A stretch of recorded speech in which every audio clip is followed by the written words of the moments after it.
내 나이 69, 그해 가을. 43년을 함께 살았던 남편의 영정사진 앞에서 나는 눈물을 흘리지 않았습니다. 사람들이 수군거리는 소리가 들렸지요. 어쩜 저렇게 무덤덤할까? 사이가 안 좋았나 봐. 그 사람들은 모를 겁니다.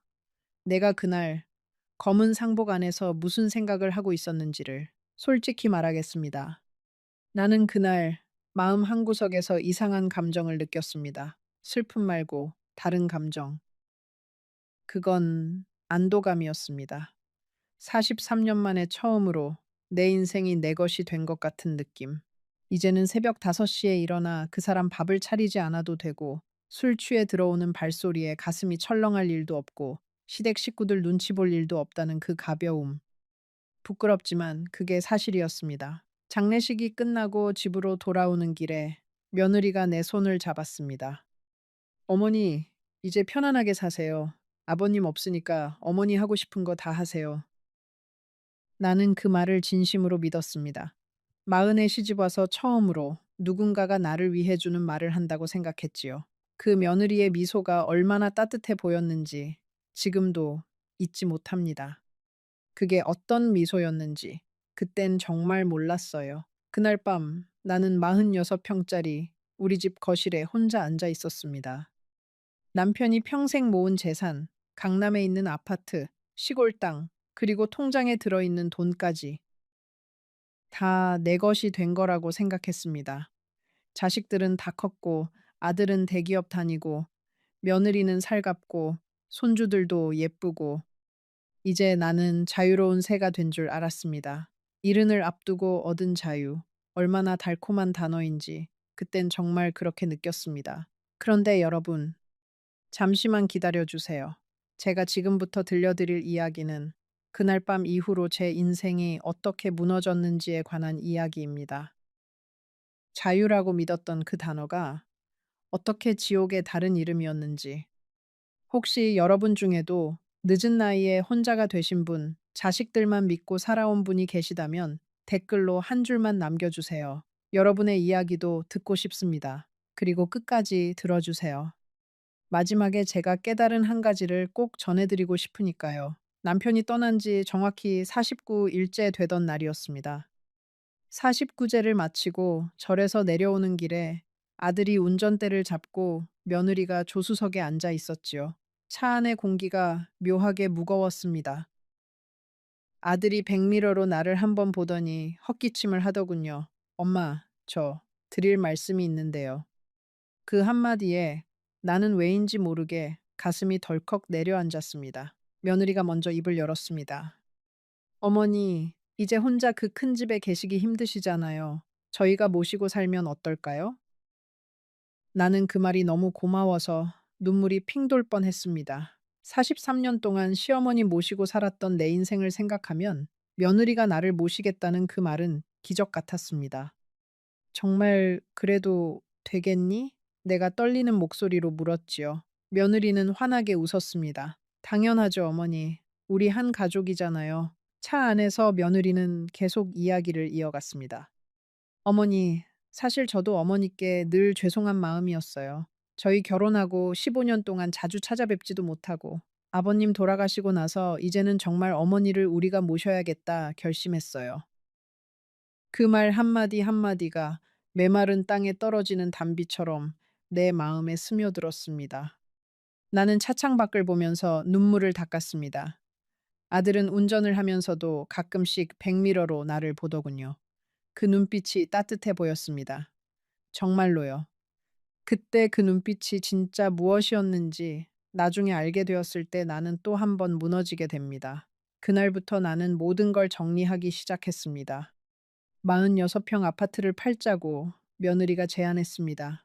어차피 같이 살 거니까 그 돈으로 더 좋은 집을 사면 어떻겠냐고. 나는 망설였습니다. 그 집은 남편과 내가 평생을 일군 곳이었으니까요. 하지만 며느리의 말이 합리적으로 들렸습니다. 어머니, 그 돈으로 우리가 더 넓은 집 사서 같이 살면 손주들도 할머니랑 더 자주 볼 수 있고요. 손주들 얼굴이 떠올랐습니다. 나는 결국 도장을 찍었습니다. 아파트를 정리하는 과정도 며느리가 다 알아서 해줬습니다. 부동산을 데려오는 일, 가격을 흥정하는 일, 계약서를 작성하는 일까지. 나는 그저 도장만 찍으면 됐지요. 어머니는 그냥 편히 계세요. 제가 다 알아서 할게요. 며느리의 그 말이 어찌나 든든했는지요. 평생 살림만 하면서 살아온 내가 부동산 거래 같은 걸 알 리가 없었습니다. 남편이 살아있을 때도 그런 일은 다 남편이 했으니까요. 그래서 나는 며느리한테 모든 걸 맡겼습니다. 그게 어떤 결과를 가져올지 그때는 상상도 못했지요. 아파트가 팔린 돈은 12억이 넘었습니다. 그중 7억을 새 집 사는데 보태기로 했지요. 며느리가 알아봐둔 집은 분당에 있는 단독주택이었습니다. 한 층은 아들 부부가, 한 층은 내가 쓰는 구조. 며느리는 어머니 방을 제일 햇볕 잘 드는 곳으로 해드릴게요 라고 말했습니다. 나는 그 말 한마디에 또 마음이 녹았지요. 남은 5억은 어떡할까 고민하다가 며느리가 또 좋은 제안을 했습니다. 어머니, 그 돈은 며느리 이름으로 잠깐 맡겨두세요. 어머니 명의로 두면 세금이 너무 많이 나와요. 나는 그게 어떤 의미인지 잘 몰랐습니다. 평생 살림만 하던 내가 세금이니 명의니 하는 걸 알 리가 없었지요. 아들이 옆에서 고개를 끄덕였습니다. 엄마, 정아가 알아서 잘할 거예요. 걱정 마세요. 그래서 나는 도장을 또 찍었습니다. 며느리 이름으로 5억이 넘어갔지요. 그날 저녁, 며느리는 내가 좋아하는 갈비찜을 만들어줬습니다. 어머니, 이제 우리 정말 한 식구네요. 그 갈비찜이 어찌나 달콤하던지 나는 또 속았습니다. 며느리가 처음 만드는 갈비찜이 아니었습니다. 결혼하고 15년 동안 명절 때마다 시어머니 생신 때마다 며느리는 늘 그 갈비찜을 해왔지요. 그런데 그날의 갈비찜은 유난히 더 정성스러웠습니다. 무도 동그랗게 잘 깎아져 있고 양념도 적당히 배어 있고 고기도 부드럽게 잘 익어 있었습니다. 어머니, 이거 어머니 입맛에 맞으세요? 며느리가 물었습니다. 나는 고개를 끄덕이면서 한 점을 더 집었지요. 그 순간이 우리 가족이 한 식구로서 함께한 마지막 순간이었다는 걸 그땐 정말 몰랐습니다. 이사 들어간 첫 일주일은 정말 천국 같았습니다. 손주들이 할머니 할머니 하고 따라다녔고 며느리는 아침마다 내 방문을 두드려 어머니 식사하세요 하고 불렀습니다. 아들도 퇴근하면 내 방에 들러서 엄마 오늘 뭐 하셨어요 하고 물었지요. 나는 친구들한테 전화해서 자랑까지 했습니다. 우리 며느리가 어찌나 살가운지 몰라. 내가 복이 많지. 친구들은 부러워했습니다. 그게 내 인생에서 가장 행복했던 일주일이었습니다. 정말로요. 이사 들어간 첫 주말에는 며느리가 큰 가족 모임까지 열어줬습니다. 사돈댁 식구들, 며느리의 친구 부부, 그리고 동네 사람들 몇 명까지 초대해서요. 거실에 큰 상을 차리고 며느리가 직접 한정식을 만들었지요. 오늘은 어머니가 우리 집에 오신 환영 잔치예요. 며느리가 그렇게 말하면서 사람들에게 나를 소개했습니다. 이분이 우리 어머니이세요. 평생 고생만 하신 분이에요. 이제는 우리가 잘 모실 거예요. 사람들이 박수를 쳐줬습니다. 사돈댁 어머니가 내 손을 잡으시면서 그러시더군요. 사부인 며느리 잘 두셨네요. 정아가 시어머니 효도하는 게 어디 흔한 일인가요? 나는 그날 내가 받은 박수 소리에 취해 있었습니다. 그게 며느리의 연극의 마지막 장면인 줄도 모르고요. 그런데 그 행복이 정확히 보름을 못 갔습니다. 어느 날 아침, 내가 평소처럼 부엌으로 내려갔을 때였습니다. 며느리가 등을 돌리고 있다가 인기척에 돌아봤지요. 그런데 며느리의 표정이 평소와 달랐습니다. 웃음기가 사라진 얼굴. 어머니, 좀 늦으셨네요. 아침은 이미 다 치웠는데요. 차가운 목소리. 나는 어리둥절했습니다. 평소에는 7시에 깨워주던 며느리가 그날은 깨우지도 않고 자기들끼리 밥을 먹고 치워버린 겁니다. 그랬구나. 미안해. 정아야. 내가 사과했습니다. 시어머니가 며느리한테 사과하는 게 이상한 일이지요. 그런데 그땐 내가 잘못한 줄 알았습니다. 며느리는 대답도 없이 설거지를 시작했습니다. 그릇 부딪히는 소리가 유난히 크게 들렸지요. 나는 그날 아침을 굶었습니다. 냉장고를 열어볼 용기도 없었어요. 내 집인데, 내 부엌인데, 손님이 된 기분이었습니다. 그날 점심 때도 저녁 때도 며느리는 나를 부르지 않았습니다. 나는 방에 누워서 천장을 바라봤습니다. 그러다가 배가 너무 고파서 살금살금 부엌으로 내려갔지요. 도둑처럼요. 내 집 부엌인데 도둑처럼 냉장고를 열어보니 음식이 가득 있었습니다. 며느리가 한 그날 점심 김치찌개, 저녁 갈치구이. 그런데 거기 손을 댈 수가 없었어요. 결국 나는 라면 한 그릇을 끓여 먹었습니다. 그릇을 씻으려고 하는데 며느리가 부엌에 나타났지요.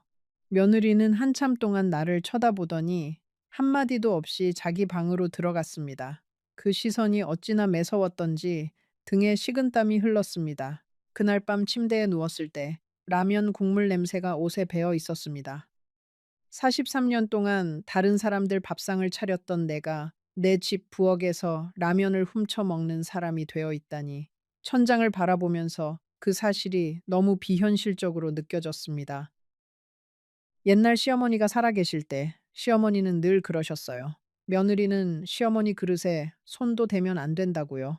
시어머니 밥, 시어머니 반찬, 시어머니 김치까지 다 따로 보관하셨지요.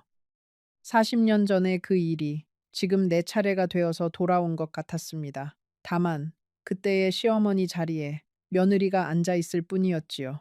인생이 참 이상한 거예요. 시대가 변했는데 사람 마음의 차가움은 변하지 않는 거니까요. 그날 이후로 분위기는 점점 더 차가워졌습니다. 며느리는 더 이상 내 방문을 두드리지 않았고 식사 시간을 알려주지도 않았습니다. 내가 거실에 나가면 며느리는 핸드폰만 들여다보고 있었지요. 아들은 야근이 많아졌다며 늦게 들어왔고 들어와도 자기 방으로 직행했습니다. 손주들마저 며칠이 지나자 할머니 부르는 소리가 줄어들었습니다. 어린아이들도 분위기를 읽는 거예요. 엄마가 할머니를 좋아하지 않는다는 걸 본능적으로 아는 겁니다. 한 번은 손녀딸이 내 방으로 들어와서 그러더군요. 할머니, 엄마가 할머니 방에 들어가지 말랬어. 5살짜리 아이의 입에서 나온 말이었습니다. 그 작은 입에서요. 나는 손녀를 꼭 안아주고 싶었지만 손녀가 머뭇거리면서 뒷걸음질을 쳤습니다. 엄마한테 혼날까봐 무서웠던 거지요. 그래, 손녀야. 알겠다. 그러면 할머니 방에 안 들어와도 돼. 할머니가 거실로 나갈게. 내가 그렇게 말했습니다. 그날 밤 나는 그 손녀의 작은 눈빛이 머릿속에서 떠나지 않아서 1시간 동안 천장을 보면서 누워 있었습니다. 한 달이 지났을 때 나는 결심하고 며느리에게 말을 걸었습니다. 정아야, 내가 뭐 잘못한 거 있니? 요즘 분위기가? 며느리는 내 말을 자르더군요.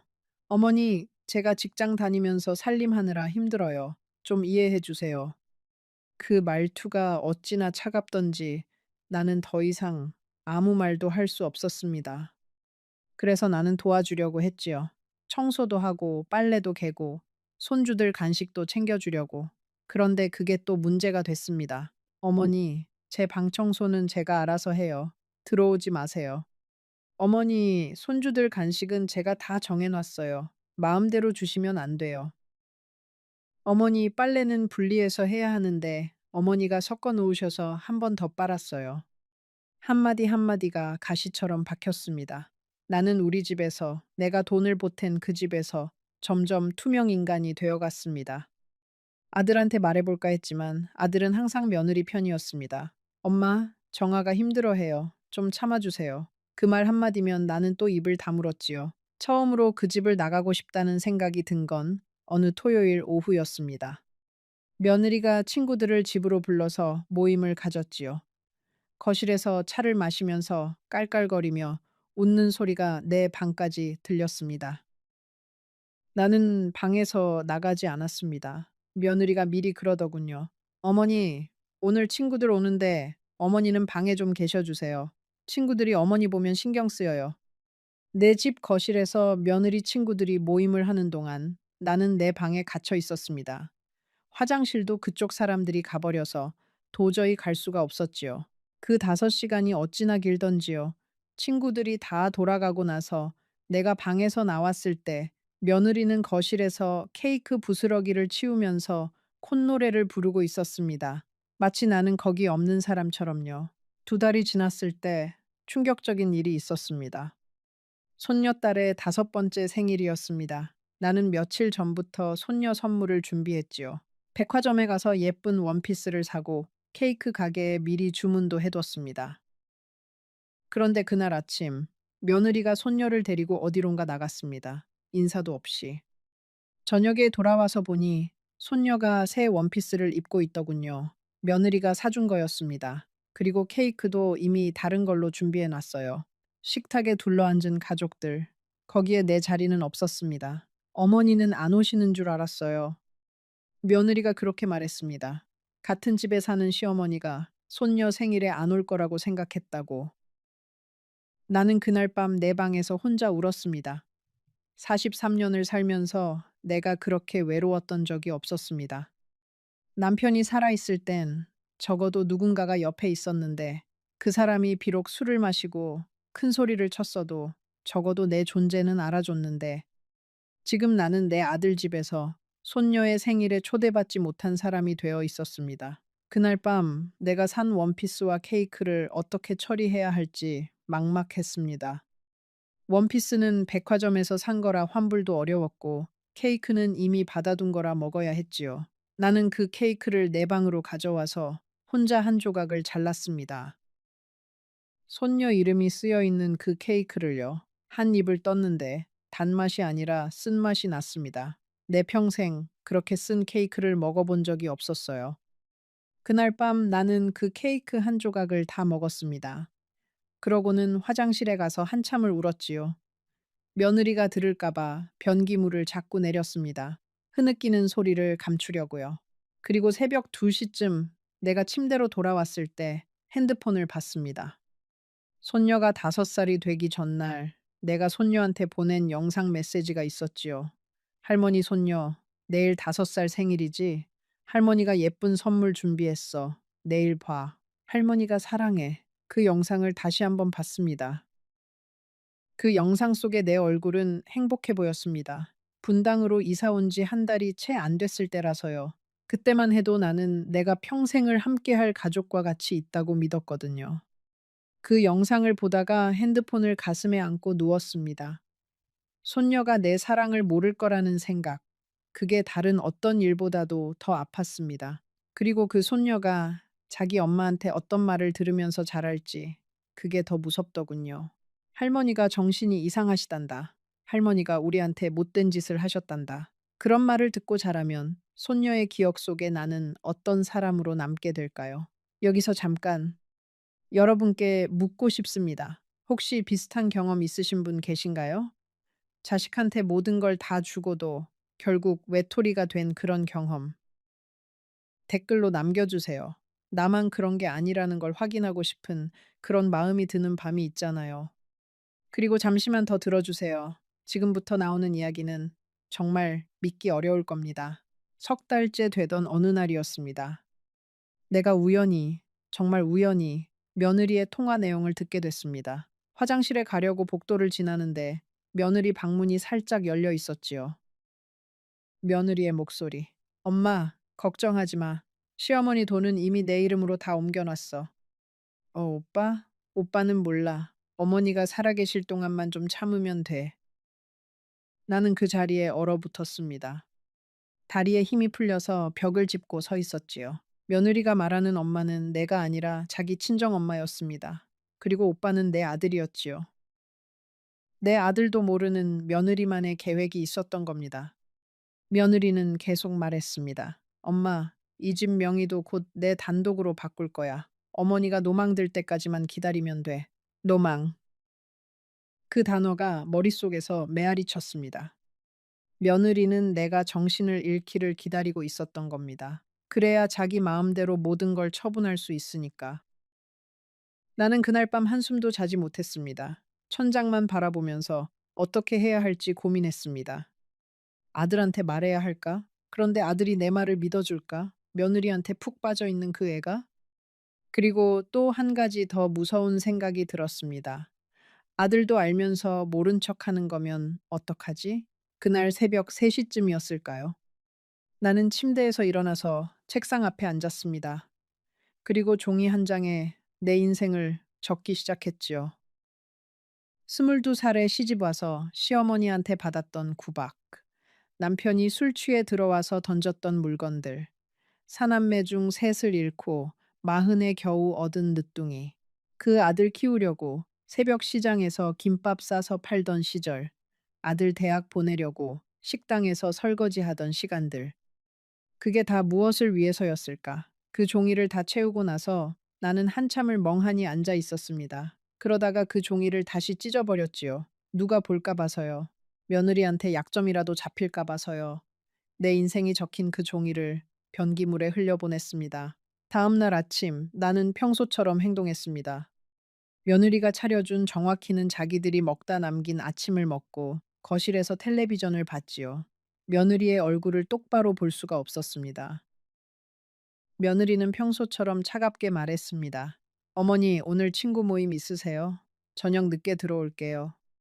나는 고개를 끄덕였습니다. 그리고 며느리가 나간 후 나는 천천히 행동을 시작했습니다.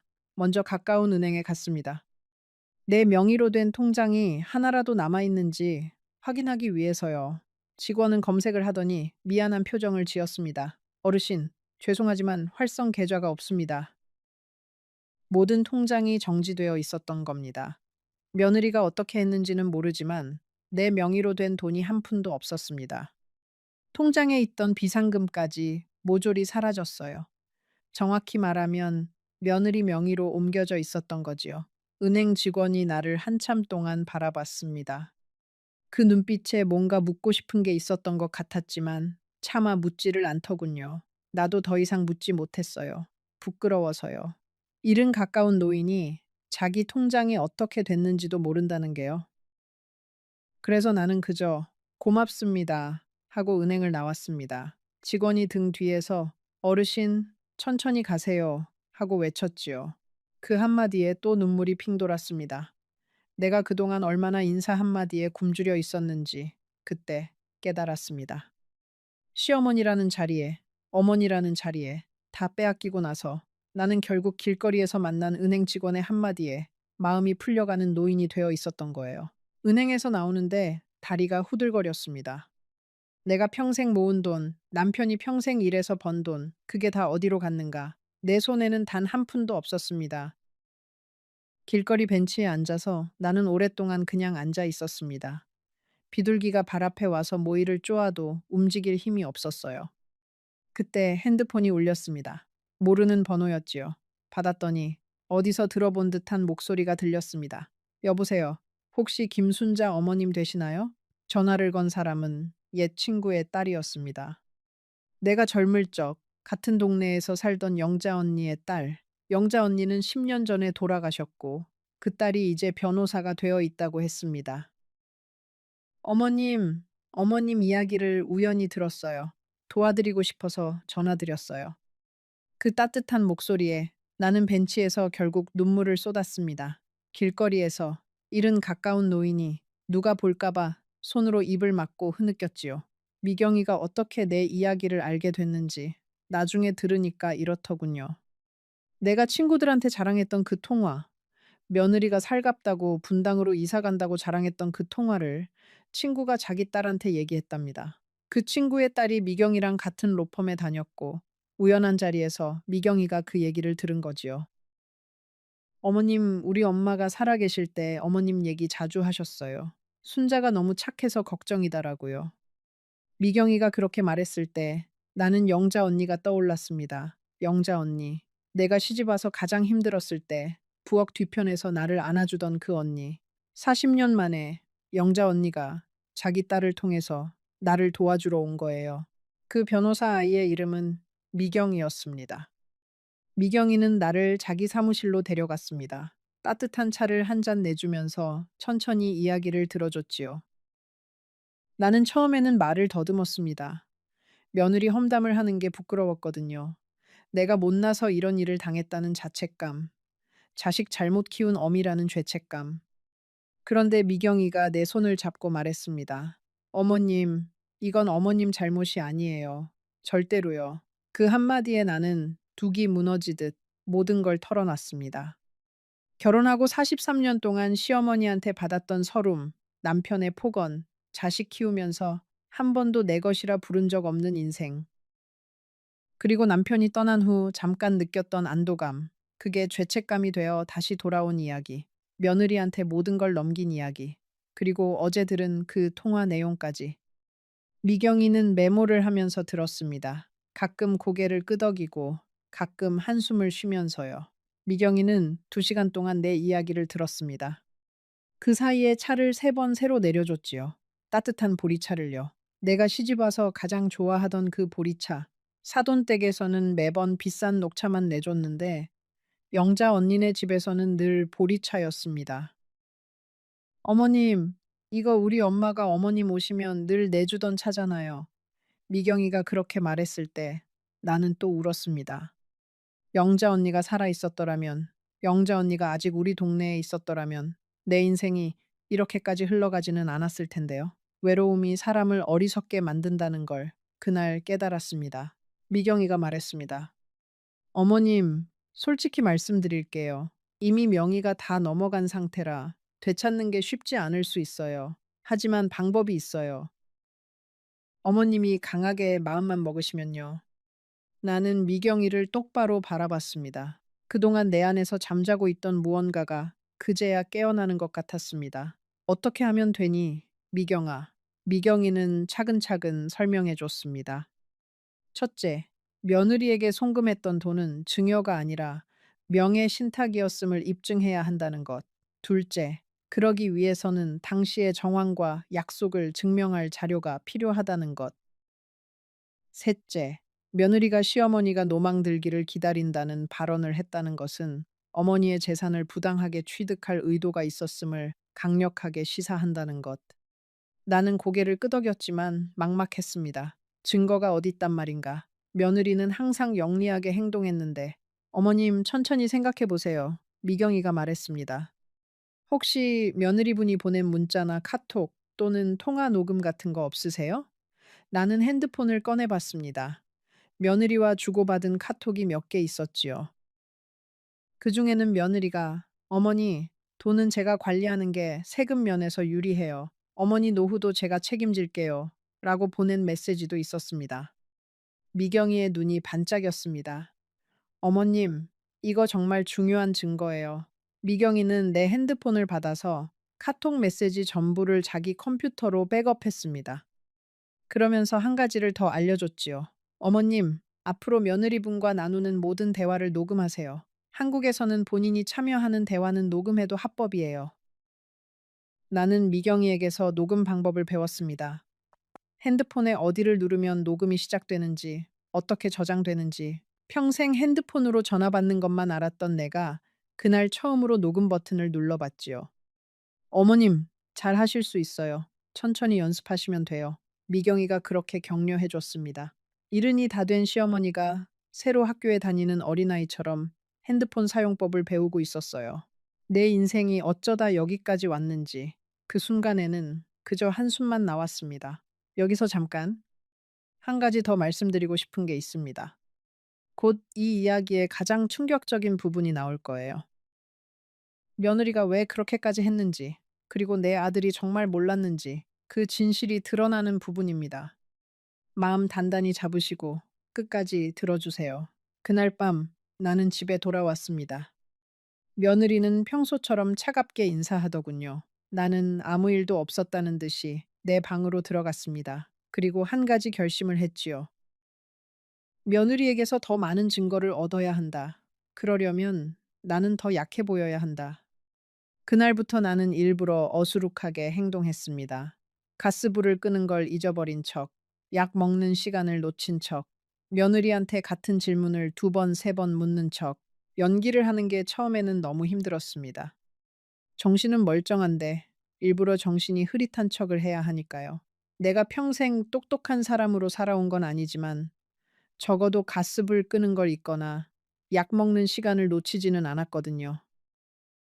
그런데 이제 그런 척을 해야 했습니다. 며느리 앞에서. 어머니, 또 가스 안 끄셨죠? 큰일 나요. 며느리가 그렇게 소리를 지를 때마다 나는 속으로 미소를 지었습니다.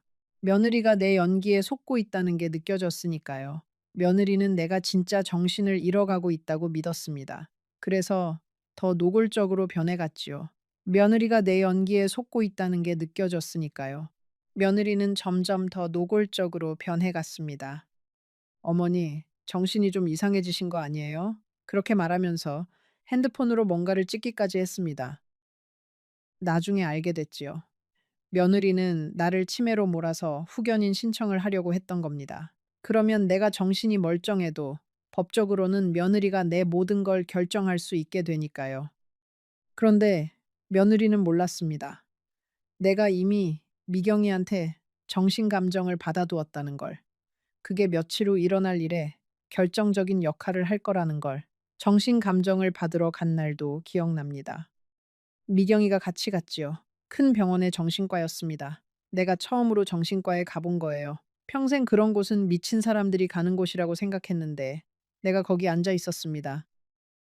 의사 선생님은 친절하더군요. 여러 가지 질문을 했고 그림을 보고 설명하라고도 했고 숫자를 거꾸로 세라고도 했습니다. 2시간 동안 검사를 받았지요. 결과는 명확했습니다. 어르신, 인지 기능에 아무 이상이 없으세요. 오히려 또래보다 더 또렷하세요. 의사 선생님이 그렇게 말했습니다. 나는 그 말에 한참을 웃었지요. 이른이 다 된 노인이 며느리한테 치매라고 몰리고 있는데 의사는 내가 또래보다 더 또렷하다고 한 거예요. 인생이 참 우스웠습니다. 한 주가 지났을 때 며느리가 또 통화하는 걸 들었습니다. 이번엔 일부러 가까이서 들었지요. 엄마, 시어머니 점점 이상해지고 있어. 곧 후견인 신청할 수 있을 것 같아. 그러면 분당집도 우리가 마음대로 처분할 수 있고 시골 땅도 다 정리할 수 있어. 오빠? 오빠는 사실 오빠도 좀 그래. 자기 엄만데 너무 무관심해. 내가 다 알아서 해야 돼. 나는 그 말에 또 한 번 무너졌습니다. 아들이 무관심한 게 사실이라면 그건 내가 알고 싶지 않은 진실이었으니까요. 그 통화 내용은 미경이가 알려준 대로 핸드폰 녹음 기능으로 다 녹음했습니다. 화장실 변기 위에 핸드폰을 올려놓고 화장실 문을 살짝 열어둔 채로요. 핸드폰을 어떻게 숨겼는지 며느리는 몰랐겠지요. 녹음된 파일을 들어보니까 며느리 목소리가 어찌나 또렷한지, 그 목소리 안에서 며느리가 내 모든 자산을 어떻게 처분할지, 어떤 변호사를 알아보고 있는지까지 다 나왔습니다. 친정 동생한테 분당집 절반을 주기로 했다는 것까지요. 내 집을, 내가 평생 일군 그 집을 며느리는 이미 자기 친정 식구들끼리 나눠 가질 계획을 세우고 있었던 겁니다. 그날 밤 나는 아들을 따로 불렀습니다. 민호야, 잠깐 엄마랑 얘기 좀 하자. 아들은 귀찮은 표정이었습니다. 엄마, 또 뭐예요? 정아랑 또 뭐 있으셨어요? 그 한마디로 알았습니다. 아들은 이미 항상 며느리 편에 서기로 결심한 상태였다는 걸. 내가 무슨 말을 해도 엄마가 예민하셔서, 엄마가 외로워서, 엄마가 정아를 안 좋아해서 이런 말로 흘려버릴 준비가 되어 있었던 거지요. 그래도 나는 말했습니다. 민호야, 엄마가 너한테 물어볼 게 있어. 너 혹시 정아가 엄마 돈으로 뭘 하고 있는지 알고 있니? 아들의 얼굴이 한순간 굳었습니다. 정말 한순간이었어요. 그리고 바로 평소 표정으로 돌아왔지요. 엄마, 무슨 말씀이세요? 정아는 엄마 노후를 위해서 잘 관리하고 있는데요. 그 짧은 굳음, 그게 나에게는 모든 답이었습니다. 아들도 알고 있었습니다. 알면서도 모른 척한 거였습니다. 내가 47년 전, 그러니까 22살 때 시집을 와서 40이 되어서야 겨우 낳은 그 늦둥이 아들, 사남매 중 3명을 유산하고 마지막에 기적처럼 얻은 아들, 그 아들이 며느리와 한편이 되어 자기 어미를 노망난 사람으로 만들려 하고 있었습니다. 나는 그날 밤 베개에 얼굴을 묻고 소리 없이 울었습니다. 누구한테도 들리지 않게. 아들이 어렸을 때 나는 늘 그 애를 보면서 내 인생의 보람이라고 말했습니다. 7살 때 아들이 학교에서 1등을 했다고 상장을 가져왔을 때 나는 그 상장을 액자에 넣어서 안방에 걸어뒀어요. 중학교 때 아들이 친구들과 다투고 와서 울었을 때 나는 밤새도록 아들을 안아주면서 엄마가 옆에 있다 했지요. 대학 입학식 날 아들이 검은 학사복을 입고 사진을 찍었을 때 나는 그 사진을 가지고 다니면서 동네 사람들한테 자랑했습니다. 결혼식 날 아들이 신부와 손을 잡고 들어오는 모습을 봤을 때 나는 펑펑 울었지요. 내가 키운 아들이 어른이 되어 가정을 이루는 그 순간. 그런데 그 아들이 지금 나를 노망난 노인으로 만들기 위해 며느리와 한편이 되어 있다니 마음의 어느 한 부분이 까맣게 타들어가는 게 느껴졌습니다. 아들을 미워할 수도 사랑할 수도 없는 그 어중간한 자리에 내가 서 있었던 거예요. 새벽이 되어서야 잠이 들 것 같아서 나는 일어나 앨범을 꺼냈습니다. 아들의 어린 시절 사진들이 있는 그 앨범, 첫 돌사진, 백일 사진, 유치원 졸업 사진. 사진 속의 아들은 늘 웃고 있었지요. 그 동그란 얼굴, 그 빛나는 눈. 그 사진들을 보면서 나는 한 가지 물음을 계속 던졌습니다. 어디서부터 잘못된 걸까? 내가 아들을 잘못 키운 걸까? 아니면 며느리를 잘못 본 걸까? 그것도 아니면 그저 자식이라는 게 원래 그런 거였을까? 옛말에 품에 있을 때 자식이지, 다 크면 남이다. 라는 말이 있지요. 그 말이 그날 밤에 처음으로 가슴에 박혔습니다. 평생 무심코 들었던 그 말이 이른이 다 되어서야 진짜 뜻이 보이더군요. 1시간 정도 앨범을 보다가 나는 그 앨범을 다시 깊숙이 넣었습니다. 더 이상 보면 안 되겠다 싶어서요. 너무 아팠거든요. 다음 날 미경이를 다시 찾아갔습니다. 며느리의 통화 내용을 이번에는 내가 핸드폰으로 녹음한 상태였지요. 며느리가 거실에서 통화할 때 나는 화장실에 숨어서 녹음을 했습니다. 미경이는 녹음을 들으면서 표정이 점점 굳어졌습니다. 어머님, 이거면 충분해요. 이제 행동에 옮겨야 할 때예요. 나는 마음을 단단히 먹었습니다. 더 이상 흔들리지 않기로요. 미경이는 변호사 친구 몇 명을 더 불렀습니다. 그중에는 가족법 전문인 분도 있었고 부동산 전문인 분도 있었지요. 그분들이 나를 둘러앉아서 차근차근 계획을 짰습니다. 어머님, 며느리분께 모든 걸 한 번에 들이대면 안 돼요. 그러면 며느리분이 미리 자산을 빼돌릴 수 있어요. 우리는 동시에 그리고 조용히 움직여야 해요. 나는 고개를 끄덕였습니다.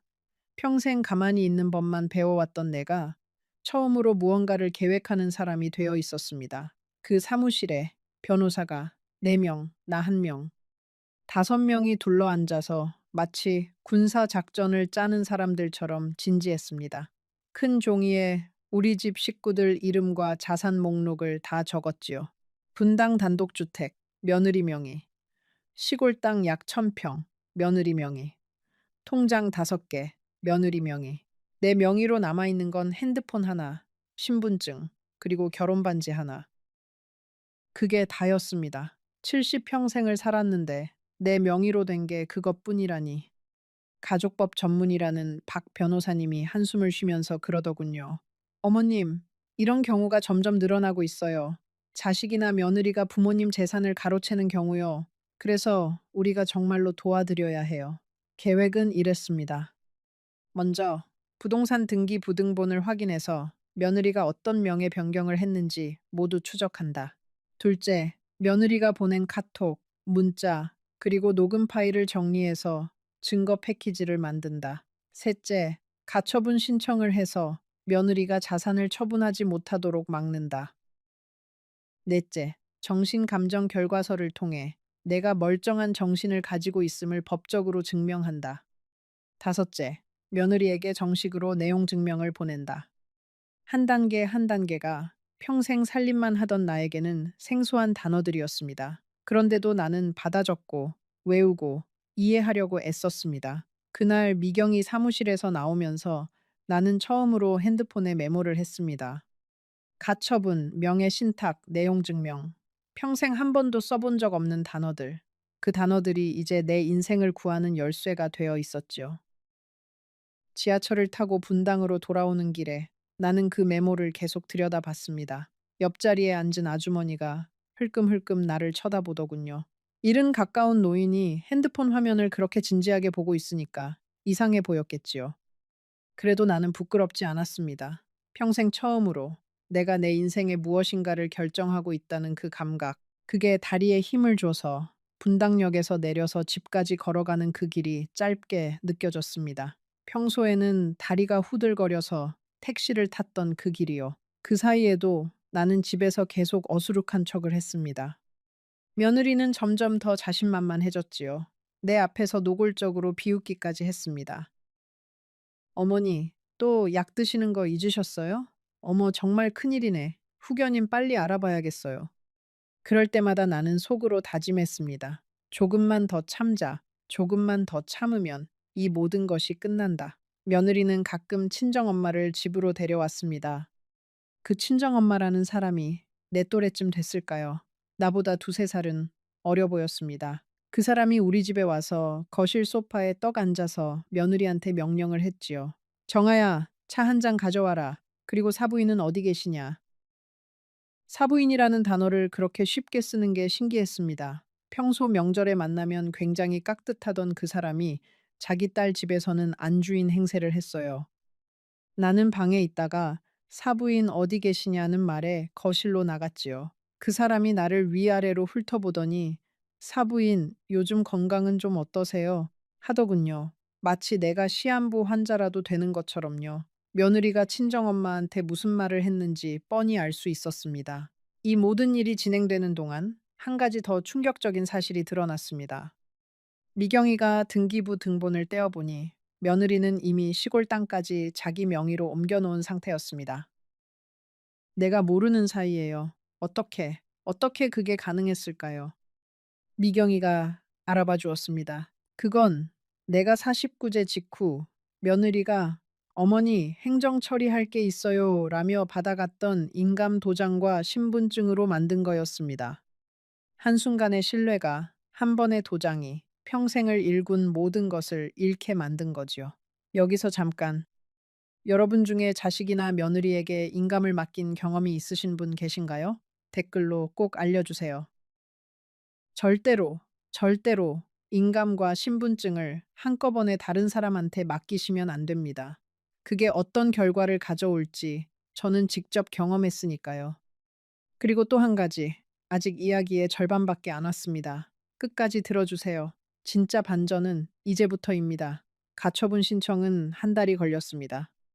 그동안 나는 분당 집에서 계속 살았지요. 며느리와 한 지붕 아래서 매일같이 모욕을 견디면서요. 가끔은 정말 다 포기하고 싶었습니다. 시골 어디 작은 방 한 칸이라도 얻어서 그냥 거기서 죽을 날만 기다리고 싶다는 생각도 들었어요. 그런데 그때마다 미경이의 한마디가 떠올랐습니다. 어머님, 이건 어머님 잘못이 아니에요. 어머님은 정당한 권리를 찾으시는 거예요. 그 한 달 동안 나는 매일 미경이와 통화했습니다. 며느리가 직장에 가 있는 낮 시간에요. 어머님, 오늘은 어땠어요? 미경이의 그 한마디가 어찌나 위로가 되던지요. 나는 미경이한테 그날 있었던 모든 일을 보고했습니다. 며느리가 무슨 말을 했는지, 무엇을 했는지, 어떤 표정이었는지. 미경이는 그걸 다 기록했지요. 나중에 법정에서 증거로 쓸 수 있도록요. 그 통화가 끝나고 나면 나는 항상 같은 말을 했습니다. 미경아, 정말 고마워. 미경이는 항상 같은 대답을 했지요. 어머님, 우리 엄마가 살아계셨으면 분명히 어머님을 도왔을 거예요. 저는 그저 엄마 대신 할 일을 하는 거예요. 미경이는 자기 어머니 영자 언니 얘기도 가끔 해줬습니다. 영자 언니가 살아계실 때 어떤 분이었는지, 항상 나처럼 외로운 사람들을 찾아서 도와주려고 하셨다고요. 가난한 집에 김치를 가져다 주시고 아픈 노인들 병원에 같이 가시고 그러셨다고 했지요. 미경이가 그러더군요. 어머님, 우리 엄마가 어머님 시집살이 얘기 들으시고 늘 마음 아파하셨어요. 순자가 너무 착해서 시댁에서 휘둘리는 거다라고요. 나는 그 말에 또 눈물이 났습니다. 40년이 지나서야 알게 된 거예요. 영자 언니가 그렇게까지 나를 걱정하고 있었다는 걸. 그때는 시집살이가 다 그런 거라고 생각해서 별 얘기 안 했었거든요. 그런데 이제 와서 보니 영자 언니의 그 따뜻한 마음이 40년을 넘어서 그 딸 미경이를 통해서 나를 구해주고 있었던 겁니다. 인생의 길이라는 게, 사람의 끈이라는 게 정말 신기한 거지요. 그 사이에 나는 매일 일기를 썼습니다.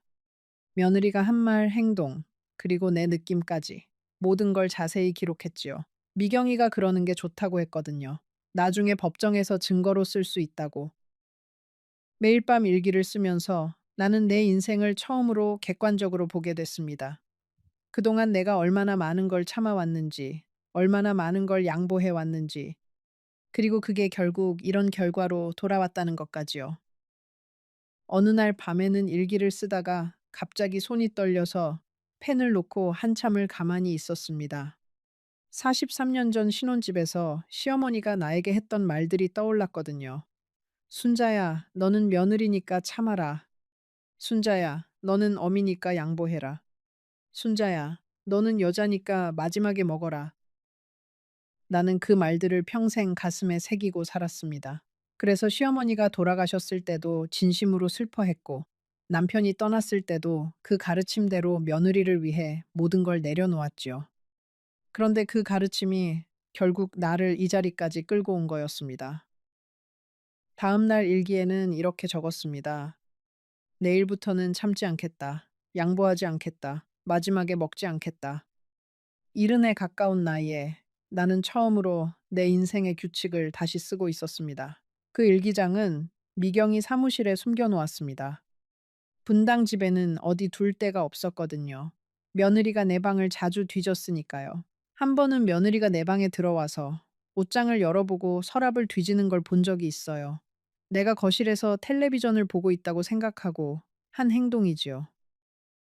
며느리는 내가 뭔가 숨겨놓은 게 있는지 찾고 있었습니다. 비상금 같은 거요. 그래서 나는 일기장도 미경이가 알려준 변호사 명함도 다 내 가방 깊숙이 넣어서 미경이 사무실로 가져갔습니다. 거기가 내 비밀 금고였지요. 43년 동안 살림한 내가 내 자식 집에서 그런 비밀 금고를 갖게 될 줄은 정말 몰랐습니다. 가처분 결정이 나온 날이었습니다. 미경이가 전화를 했지요. 어머님 됐어요. 며느리분이 분당 집도 시골 땅도 통장도 더 이상 손댈 수 없게 됐어요. 나는 전화기를 들고 한참을 서 있었습니다. 눈물이 흘렀어요. 슬픔의 눈물이 아니라 뭔가 알 수 없는 그동안 응축됐던 무언가가 한꺼번에 터져 나오는 그런 눈물. 그리고 그날 저녁 법원에서 보낸 서류가 분당 집으로 배달되었습니다. 며느리가 그 서류를 받았을 때의 표정을 나는 평생 잊을 수 없습니다. 우편물을 열어보던 며느리의 얼굴이 새파랗게 질리더군요. 그러더니 종이를 떨어뜨리고 나를 휙 돌아봤습니다. 어머니, 이게 뭐예요? 떨리는 목소리. 평소에 차가운 목소리가 아니었어요. 나는 그 자리에 서서 며느리를 똑바로 바라봤습니다. 평생 처음으로 나는 누군가를 똑바로 바라봤습니다. 정아야, 그건 가처분 결정문이야. 내가 천천히 말했습니다. 네가 내 명의로 빼돌린 자산은 이제 처분할 수 없어. 그리고 내일이면 내용 증명도 받게 될 거야. 모든 자산을 원상복구하지 않으면 형사 고발에 들어갈 거다. 며느리의 얼굴이 일그러졌습니다. 평소에 그 우아하고 살가운 표정이 어디로 갔는지 거기 있는 건 분노와 두려움이 뒤섞인 낯선 사람의 얼굴이었습니다. 어머니, 이게 무슨 노망 들으셨어요? 정말 변호사한테 가셨어요? 며느리가 소리를 질렀습니다. 그때 아들이 안방에서 나왔습니다. 왜 그래, 무슨 일이야? 며느리가 종이를 던지듯 아들한테 내밀었습니다. 오빠, 이거 봐. 어머니가 우리한테 이렇게 해. 아들은 서류를 받아들고 읽기 시작했습니다. 읽으면서 얼굴이 점점 굳어졌지요. 그리고 나를 봤습니다. 그 눈빛에는 처음으로 두려움이 있었습니다. 엄마, 아들이 말을 더듬었습니다. 엄마, 이게 다 뭐예요? 변호사라니, 우리한테 왜 이러세요? 나는 아들을 바라보면서 차분하게 말했습니다. 민호야, 너도 알고 있었지? 정아가 무슨 일을 하고 있는지. 아들의 입이 다물어졌습니다. 변명도 부정도 하지 못하더군요. 며느리가 옆에서 소리쳤습니다. 오빠, 뭐라고 좀 해봐. 어머니가 정신이 이상해지신 거잖아. 아들은 며느리를 한 번, 나를 한 번 봤습니다. 그리고 끝내 며느리 편에 섰습니다. 엄마, 오해세요. 정아는 정말 엄마를 위해서 그런 거예요. 그 한마디가 47년을 키운 아들의 입에서 나왔을 때 나는 내 안에 무엇인가가 완전히 끊어지는 소리를 들었습니다. 가는 실 한 가닥이 마지막까지 버티다가 툭 하고 끊어지는 그런 소리. 아들의 눈을 보면서 나는 깨달았습니다. 이 사람은 이제 내 아들이 아니다. 이 사람은 그저 그 여자의 남편일 뿐이다. 그런데 신기한 것은 그 순간에 슬프지 않았다는 거예요. 43년 동안 시댁 식구들 눈치를 보면서 살았던 그 무게가 거짓말처럼 가벼워졌습니다. 더 이상 잃을 게 없는 사람의 자유. 그게 그날 내가 처음으로 만난 진짜 자유였습니다. 나는 그 순간 결심했습니다. 더 이상 이 집에 있을 이유가 없다고. 내 아들도, 내 며느리도, 내가 알던 그 사람들이 아니라고. 민호야, 알겠다. 더 이상 너희한테 기댈 생각 없다. 엄마는 내일 짐 싸서 나갈 거야. 며느리가 안도하는 표정을 짓더군요. 그러면서도 어머니, 그러면 안 되죠.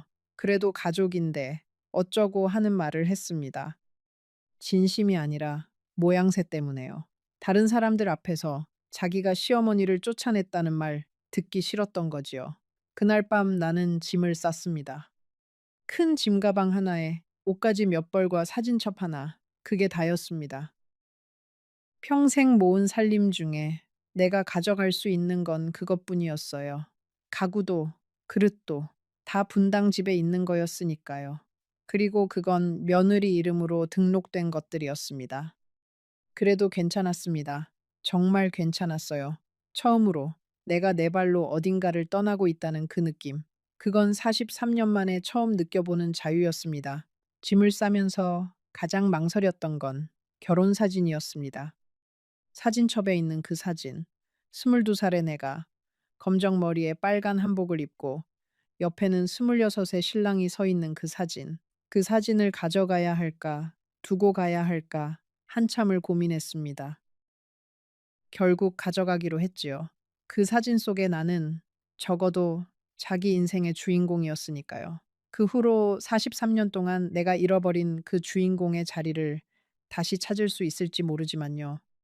사진첩을 가방에 넣으면서 나는 한 가지를 다짐했습니다. 이제 내 인생에서 누구의 며느리도, 누구의 아내도, 누구의 어머니도, 누구의 할머니도 아닌 사람으로 살자. 그저 김순자로 살자.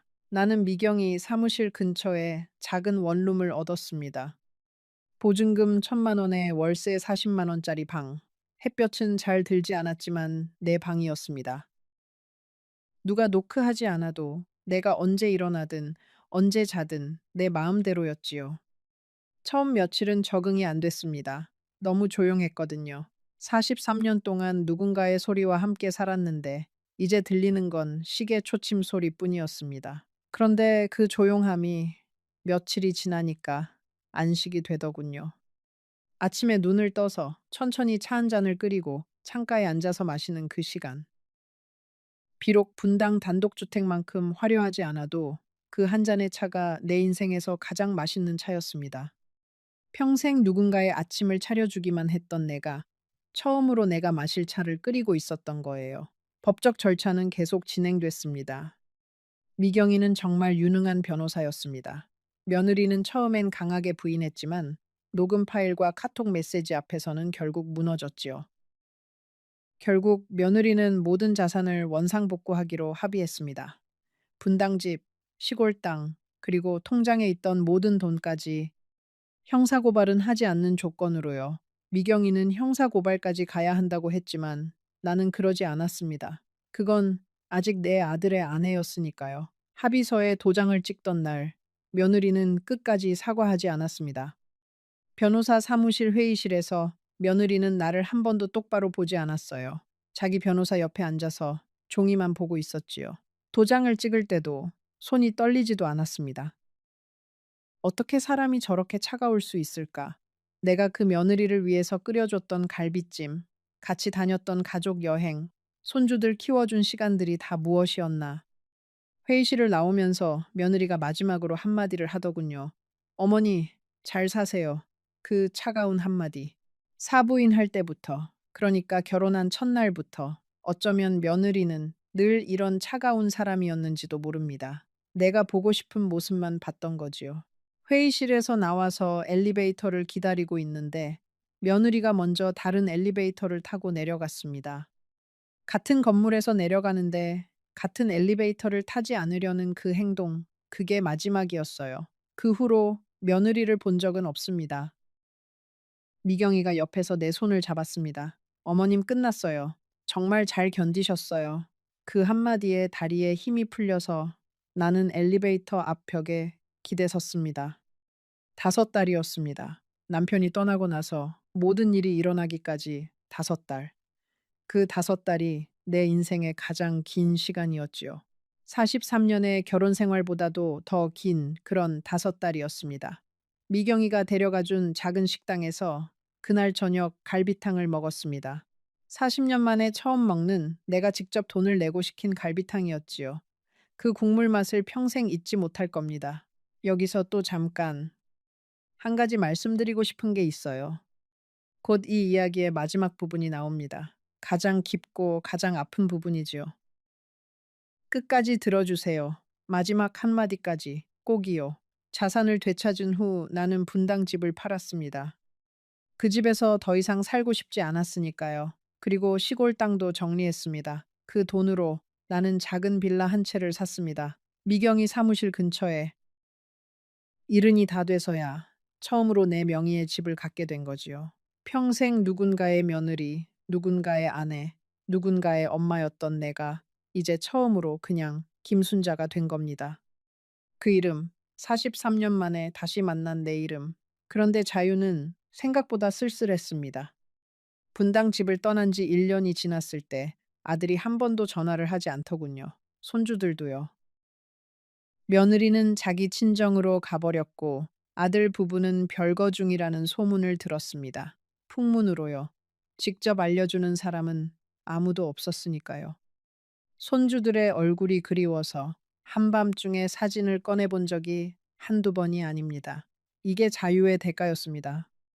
내 것을 지키려면 가족을 잃어야 했고, 가족을 지키려면 내 모든 것을 잃어야 했고, 그 두 길 사이에서 나는 내 것을 지키는 길을 택한 겁니다. 그게 옳은 선택이었는지 지금도 가끔은 모르겠습니다.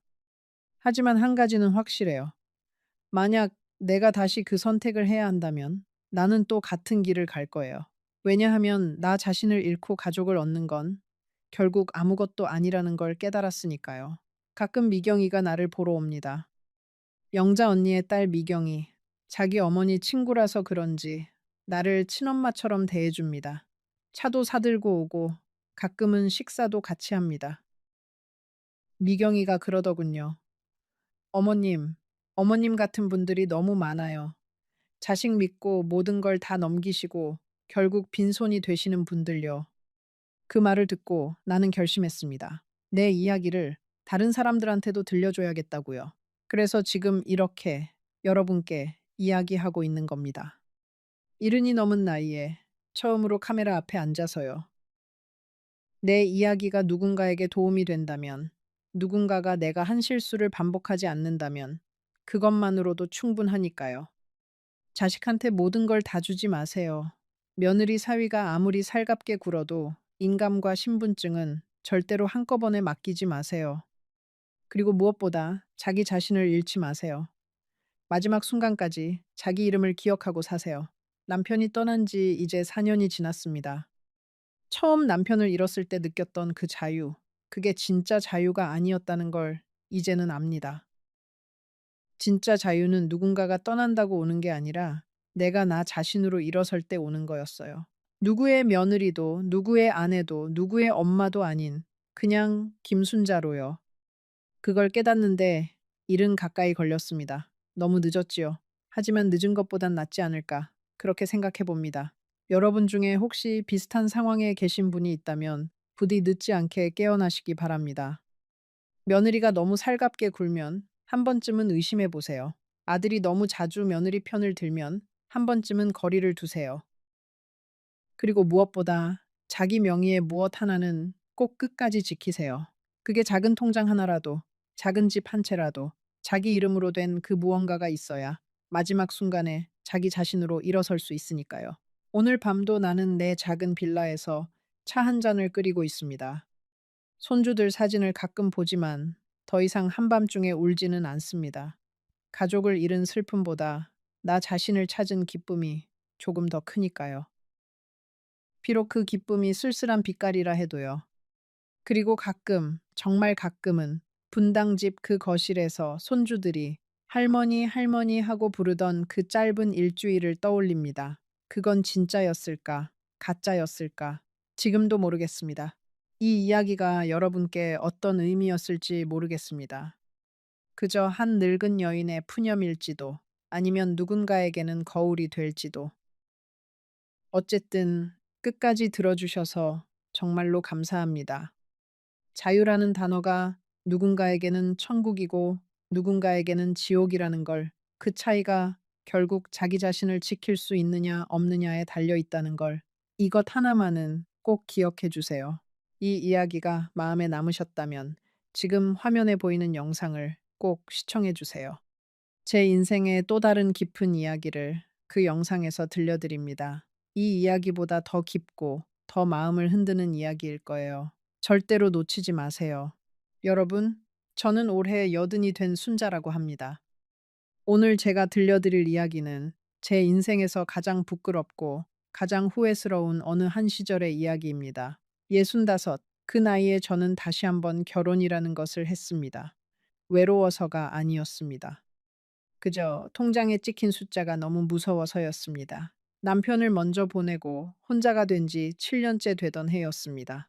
국민연금이라고 들어오는 돈은 한 달에 40만 원이 채 되지 않았고 아들 내외는 자기들 살기도 빠듯하다며 명절 때나 봉투 하나 쥐어주는 게 전부였습니다. 전기세, 수도세, 보일러 기름값, 약값. 그 5글자가 어찌나 무겁던지요. 한겨울에 보일러를 끄고 전기장판 하나로 버티던 그 밤들을 저는 지금도 또렷이 기억합니다.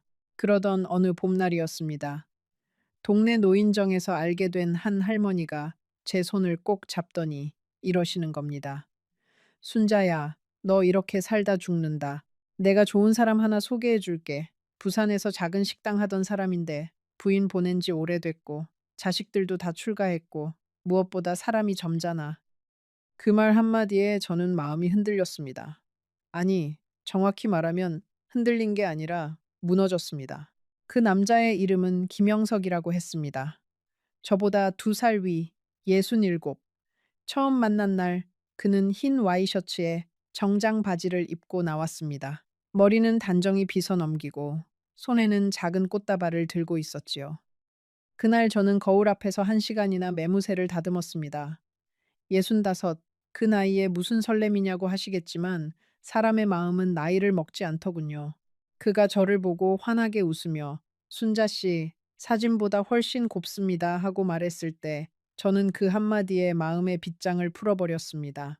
지금부터 제가 들려드릴 이야기는 그날 그 빗장을 풀었던 어리석은 늙은이가 어떤 대가를 치렀는지에 관한 것입니다. 잠시 후 여러분은 한 여자가 어떻게 자기 손으로 자기 집의 열쇠를 낯선 사람에게 넘겨주고 어떻게 자식들과 등을 지게 되었는지 그 모든 과정을 보시게 될 겁니다.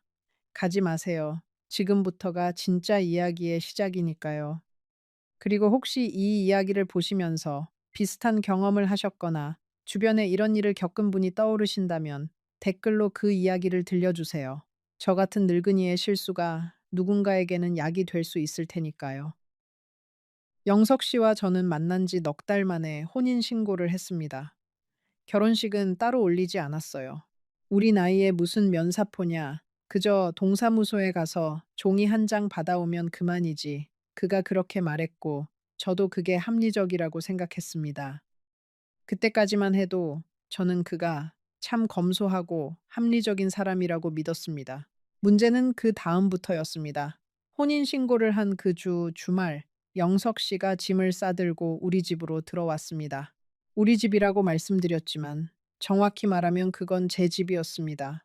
남편이 살아생전에 한 푼 두 푼 모아서 마련한 23평짜리 낡은 아파트. 영석 씨는 이삿짐이라고 해봐야 가방 2개가 전부였습니다.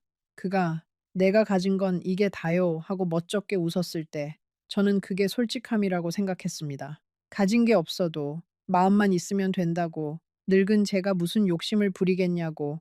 그런데 사흘이 지나고 일주일이 지나고 한 달이 지나는 동안 저는 점점 이상한 점을 발견하기 시작했습니다.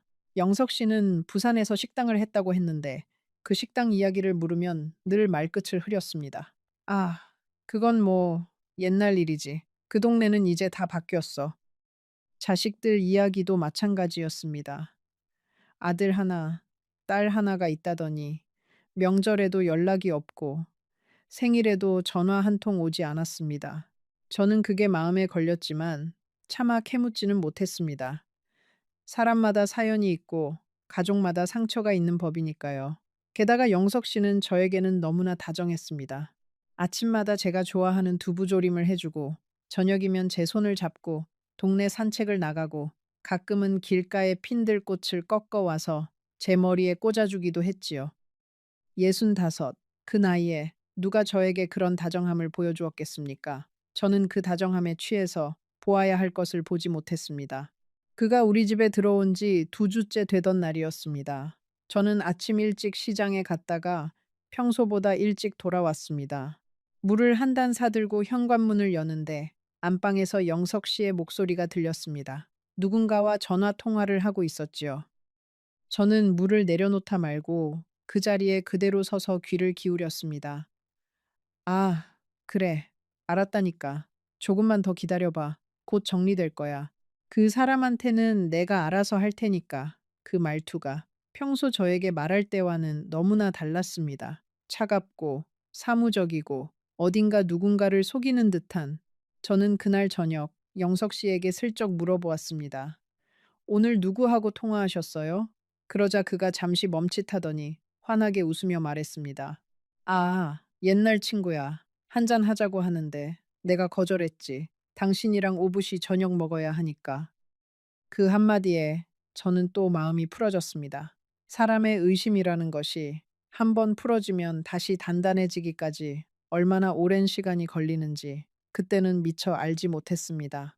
그 무렵부터 영석 씨는 제 살림에 관심을 가지기 시작했습니다. 어느 날은 아파트 문서를 들여다보더니 이 집 명의는 누구로 되어 있어?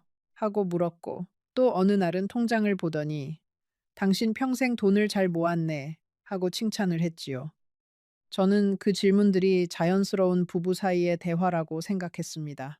부부가 되었으니 서로의 형편을 아는 것이 당연하지 않냐고 저는 그렇게 저 자신을 설득했습니다. 그러던 어느 날 우체통에 낯선 우편물 하나가 들어와 있었습니다. 영석 씨 앞으로 온 등기 우편. 내용물은 보지 못했지만 봉투 겉면에 찍힌 단어 하나가 제 가슴을 철렁 내려앉게 했습니다. 독촉장. 그 두 글자가 마치 차가운 손가락처럼 제 등을 훑고 지나갔습니다. 저는 그 봉투를 식탁 위에 그대로 두었습니다. 일부러요. 영석 씨가 들어오면 그가 먼저 말을 꺼내기를 기다렸습니다. 그날 저녁 그는 평소처럼 웃으며 들어왔고 식탁 위에 봉투를 보더니 잠시 멈칫했습니다. 그러고는 아무 일도 아니라는 듯 봉투를 챙겨 안방으로 들어갔지요. 저는 그날 밤 그가 잠든 사이 화장실에 가는 척하며 그의 가방을 살짝 들춰보았습니다. 그 안에는 비슷한 봉투가 5개나 더 있었습니다. 그날 밤 저는 한숨도 자지 못했습니다. 옆에서 평온하게 코를 고는 영석 씨를 바라보면서 저는 처음으로 무서움이라는 감정을 느꼈습니다. 이 사람은 누구인가? 내가 무엇을 한 것인가? 65이 되도록 살면서 저는 한 번도 이런 식으로 속아본 적이 없었습니다. 아니, 어쩌면 속았다기보다는 제가 보고 싶은 것만 보고 살았던 것인지도 모르겠습니다. 다음 날 아침, 저는 노인정의 그 할머니에게 전화를 걸었습니다. 영석 씨를 소개해준 그 할머니 말입니다. 그런데 이상하게도 그분은 제 전화를 받지 않았습니다. 3번, 4번, 5번. 결국 저는 노인정으로 직접 찾아갔습니다. 그런데 그곳에서 들은 이야기는 제 다리를 풀어버렸습니다. 그 할머니는 2달 전에 이미 다른 동네로 이사를 갔다는 것이었습니다. 영석 씨를 소개해주고 얼마 지나지 않아서요. 저는 노인정 의자에 한참을 앉아 있었습니다. 머릿속이 하얗게 텅 비어버린 것 같았어요. 그러다 문득 한 가지 생각이 머리를 스쳤습니다. 통장. 저는 비틀거리며 일어나 곧장 은행으로 향했습니다. 가는 길에 다리가 자꾸 후들거려서 몇 번이나 길가에 주저앉을 뻔했습니다. 은행 창구 앞에 앉아 통장을 내밀고 잔액 조회를 부탁했을 때 저는 두 손을 꼭 모으고 기도를 했습니다. 제발, 제발, 아무 일도 없기를. 그런데 직원이 화면을 들여다보더니 잠시 머뭇거리며 이렇게 물었습니다. 어머님, 혹시 최근에 큰 돈을 인출하신 적 있으세요? 저는 그 질문에 멍하니 직원의 얼굴을 바라보았습니다. 입이 떨어지지 않았습니다. 한참 만에야 겨우 목소리를 짜냈지요. 얼마나 나갔나요? 직원은 조심스럽게 화면을 저에게 돌려 보여주었습니다. 한 번에 1,000만 원, 또 한 번에 1,500만 원, 그리고 잘게 쪼개서 빠져나간 수많은 금액들. 그 숫자들을 보는 순간 저는 의자에서 일어설 힘조차 잃었습니다. 직원이 물 한 컵을 가져다 주며 말했습니다. 어머님 괜찮으세요? 보호자분께 연락드릴까요?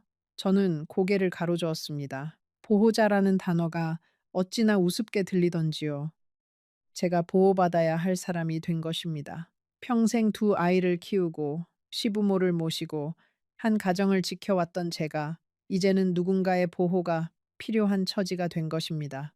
그 사실이 잃어버린 돈보다 더 큰 아픔으로 다가왔습니다. 이쯤에서 잠시 멈추겠습니다.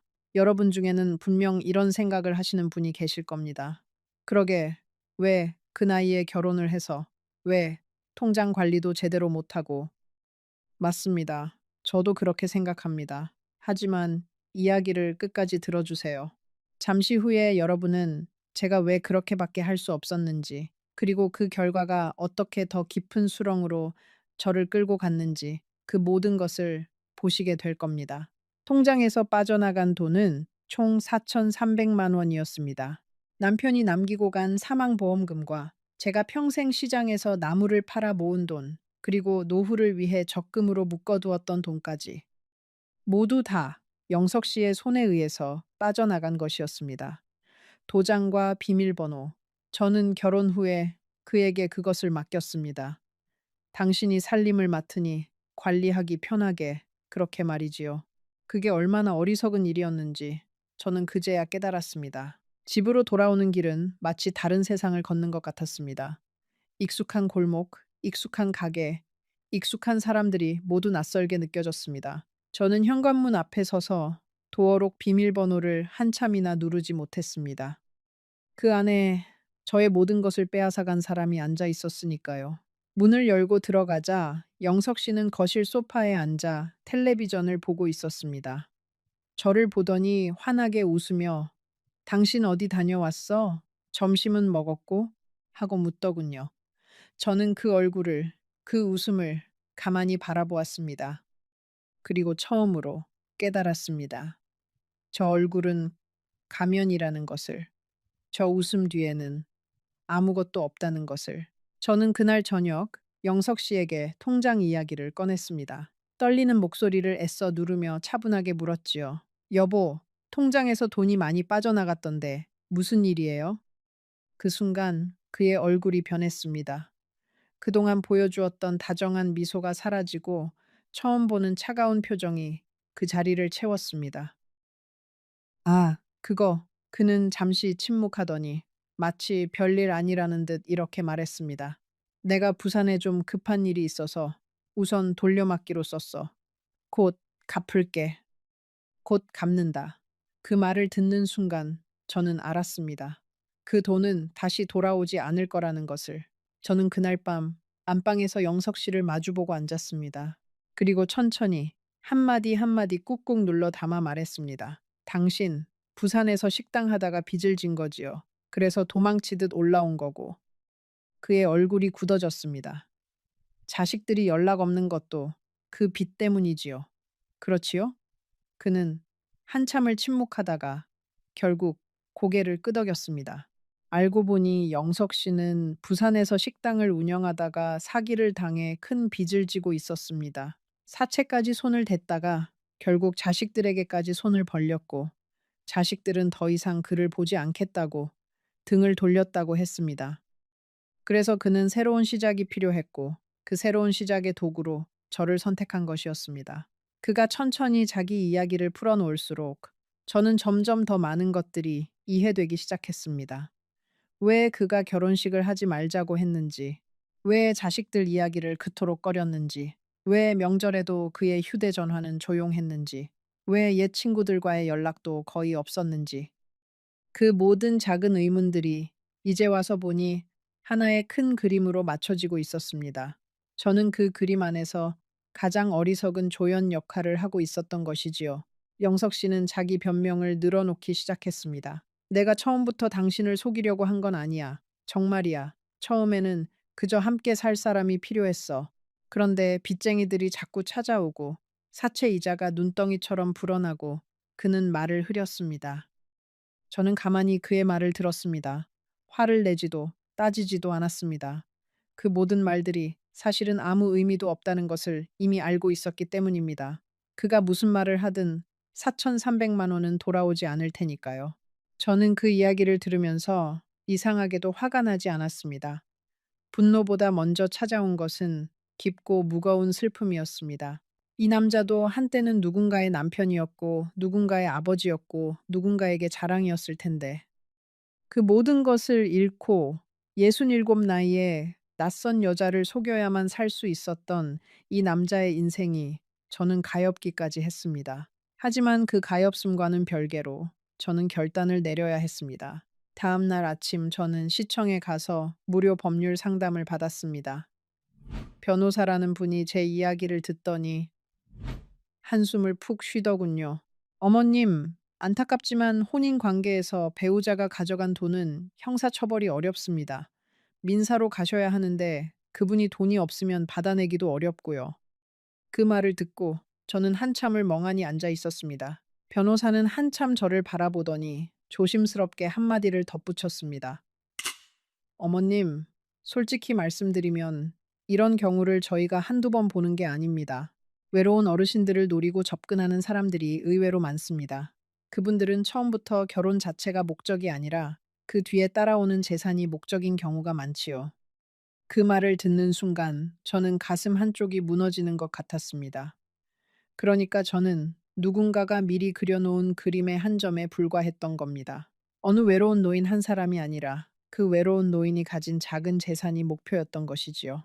변호사는 이혼 절차에 대해 자세히 설명해 주었습니다. 협의 이혼이 가능한지, 위자료 청구는 어떻게 해야 하는지, 그리고 만약 영석 씨가 다른 사람에게도 같은 일을 저질렀다면 형사 고소가 가능할 수도 있다는 것까지. 저는 변호사의 설명을 노트에 꼼꼼히 받아 적었습니다. 손이 떨려서 글씨가 자꾸 흔들렸지만 그래도 끝까지 받아 적었습니다. 이제는 도망갈 수 없으니 정면으로 마주해야 한다는 것을 알고 있었기 때문입니다. 집으로 돌아와서 저는 며칠을 끙끙 앓았습니다. 밥도 넘어가지 않고 잠도 오지 않고 거울을 보는 것조차 두려웠습니다. 거울 속에는 한 어리석은 늙은이가 멍한 눈으로 저를 바라보고 있었으니까요.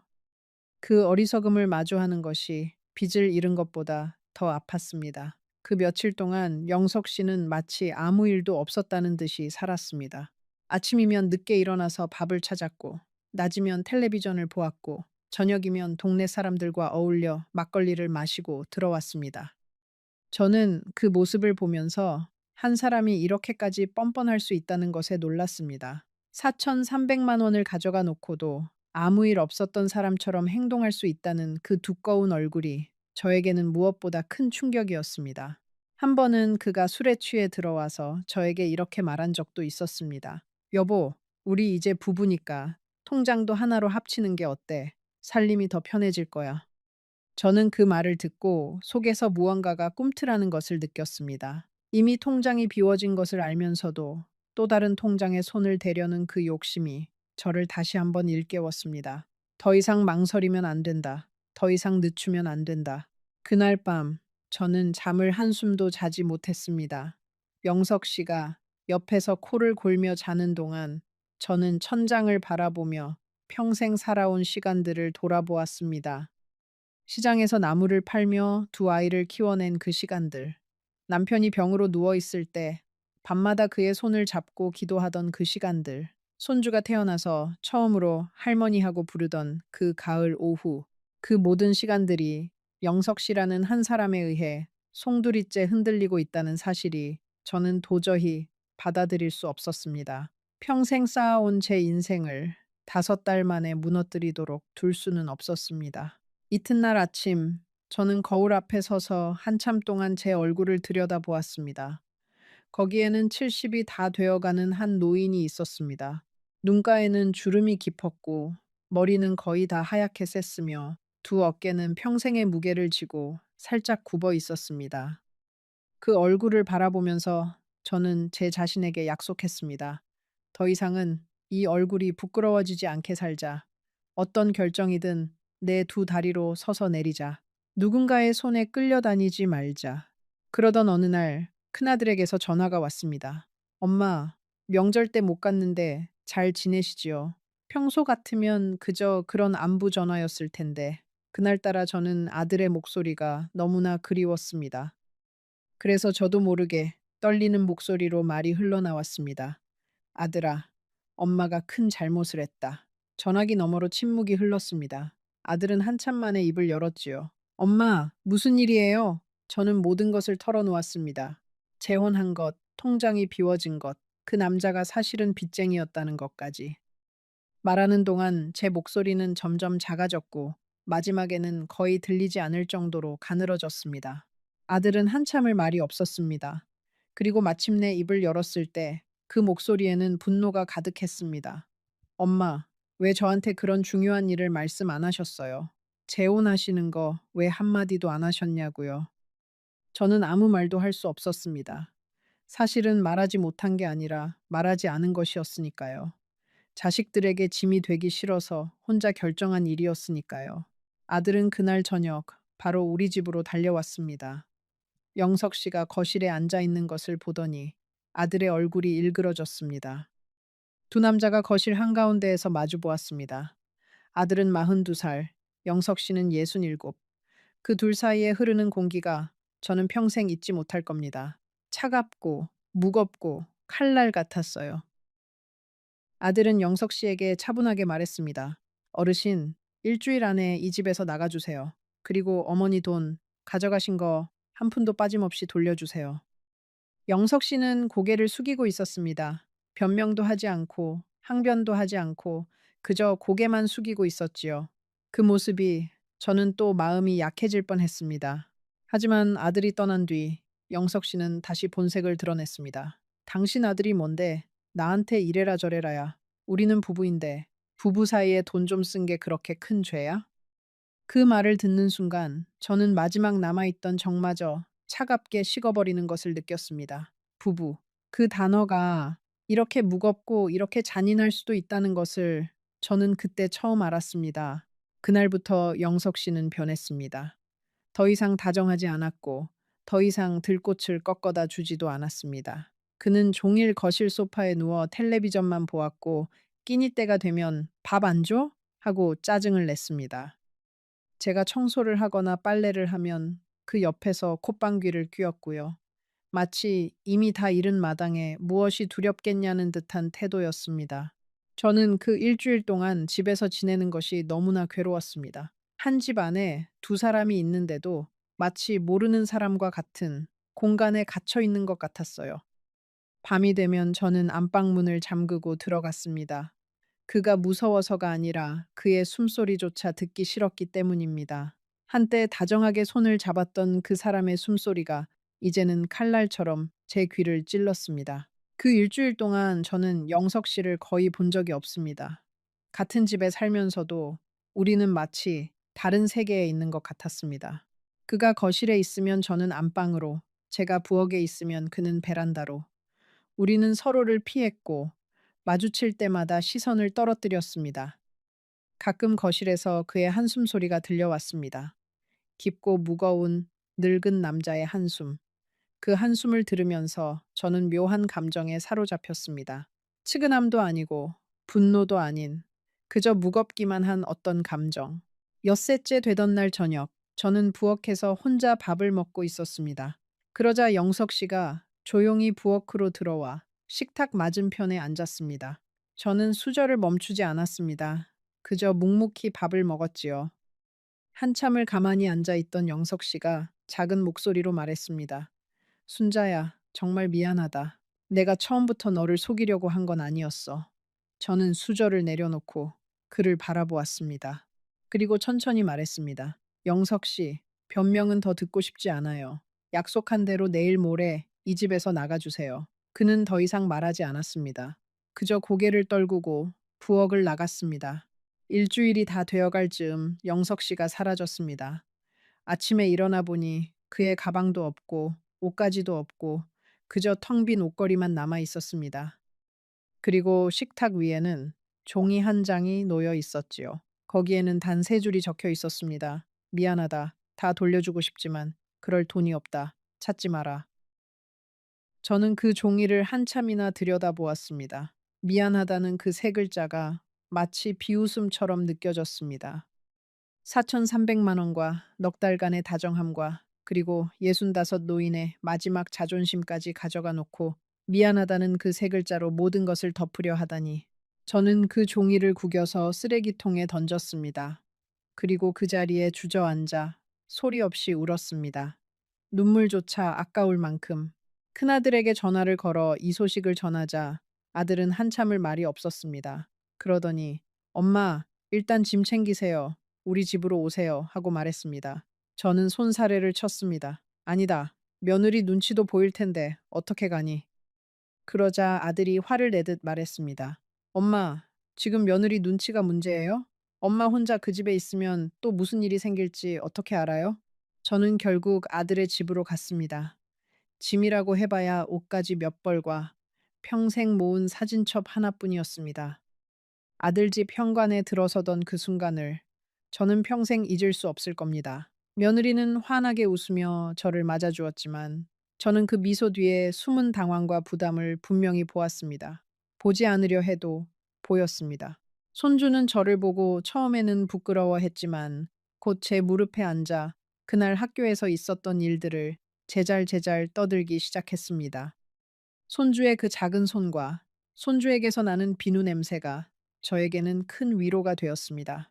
적어도 이 어린아이의 눈에는 저는 그저 할머니였습니다. 사기를 당한 노인도 어리석은 늙은이도 아닌 그저 할머니. 그 단순한 호칭이 얼마나 소중한 것이었는지 저는 그날 처음 알았습니다. 저녁 식사 시간에 며느리는 평소보다 더 정성스럽게 상을 차렸습니다. 갈치조림, 시금치 무침, 계란찜, 그리고 제가 좋아하는 강된장까지. 며느리는 어머님 많이 드세요 하고 말했고 저는 고개를 끄덕이며 천천히 수저를 들었습니다. 하지만 그 정성스러운 음식들이 제 목구멍을 통과하지 못했습니다. 한 숟갈 한 숟갈이 모두 무겁게 느껴졌습니다. 마치 제가 다른 사람의 식탁에 앉아 있는 것 같은 그런 어색함이 가시지 않았습니다. 그날 밤 아들네 작은 방에 누워서 저는 천장을 한참이나 바라보았습니다. 천장에 매달린 조명이 마치 저를 비웃는 눈처럼 보였습니다. 65에 재혼한 죄, 자식들에게 알리지 않은 죄, 낯선 남자에게 모든 것을 맡긴 죄, 그 죄들이 한꺼번에 저를 짓눌렀습니다. 잠이 올 리가 없었지요. 새벽 2시쯤 저는 물을 마시러 부엌으로 나갔습니다. 그런데 거실에 불이 켜져 있더군요. 아들이 거실 소파에 앉아 어두운 텔레비전 화면을 멍하니 바라보고 있었습니다.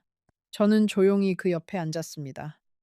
한참을 말없이 앉아 있다가 아들이 먼저 입을 열었습니다. 엄마, 죄송해요. 제가 자주 찾아뵙고 자주 전화드렸어야 했는데. 저는 고개를 저었습니다. 아니다. 너는 너대로 사는 게 바빴겠지. 우리는 다시 한참을 말없이 앉아 있었습니다. 그 침묵이 어떤 말보다 더 많은 것을 담고 있었습니다. 며칠이 지나자 며느리의 미소가 조금씩 흐려지기 시작했습니다. 처음에는 어머님, 이거 드세요. 하고 살갑게 굴던 그 사람이 일주일이 지나자 식탁에서 저와 눈을 마주치지 않게 되었고, 보름이 지나자 아예 제가 부엌에 들어가면 자리를 피하기 시작했습니다. 저는 그 미묘한 변화를 모두 느꼈습니다. 늙어도 사람의 마음을 읽는 눈은 어두워지지 않는 법이니까요. 며느리는 직장에 다니고 있었습니다. 아침 일찍 나갔다가 저녁 늦게 들어오는 생활이었지요. 그런 며느리에게 제가 갑자기 짐처럼 얹혀 있는 것이 얼마나 부담스러울지 저는 누구보다 잘 알고 있었습니다. 저는 며느리의 짐을 덜어주려고 청소도 하고 빨래도 개고 저녁상도 미리 차려놓곤 했습니다. 하지만 그 모든 노력이 며느리에게는 오히려 또 다른 부담이 되는 듯 했습니다. 며느리는 제가 차린 저녁상을 보면서 어머님, 그냥 쉬세요. 제가 알아서 할게요. 하고 말했고 그 목소리에는 미묘한 차가움이 섞여 있었습니다. 손주만이 저에게 변함없는 따뜻함을 보여주었습니다. 학교에서 돌아오면 가장 먼저 할머니 하고 달려와 안기고 숙제를 할 때도 제 옆에 앉아서 했습니다. 저는 손주의 그 작은 손을 잡고 매일 저녁 동네 놀이터에 산책을 나갔습니다. 그네를 밀어주고 미끄럼틀을 타는 모습을 지켜보고 손주가 좋아하는 호빵을 사주는 그 시간이 저에게는 그 집에서 가장 큰 위안이었습니다. 하지만 그 위안조차도 영원할 수 없다는 것을 저는 알고 있었습니다. 한 달이 채 지나지 않아 아들 부부는 밤마다 안방에서 다투기 시작했습니다. 벽 너머로 들리는 소리는 작았지만 저는 그 소리에 담긴 감정을 모두 알아챘습니다. 며느리는 당신 어머니가 우리 집에 언제까지 계실 거야? 하고 물었고 아들은 그럼 어떻게 갈 데가 없으신데 하고 한숨을 쉬었습니다. 그 한숨이 제 가슴을 후벼 팠습니다.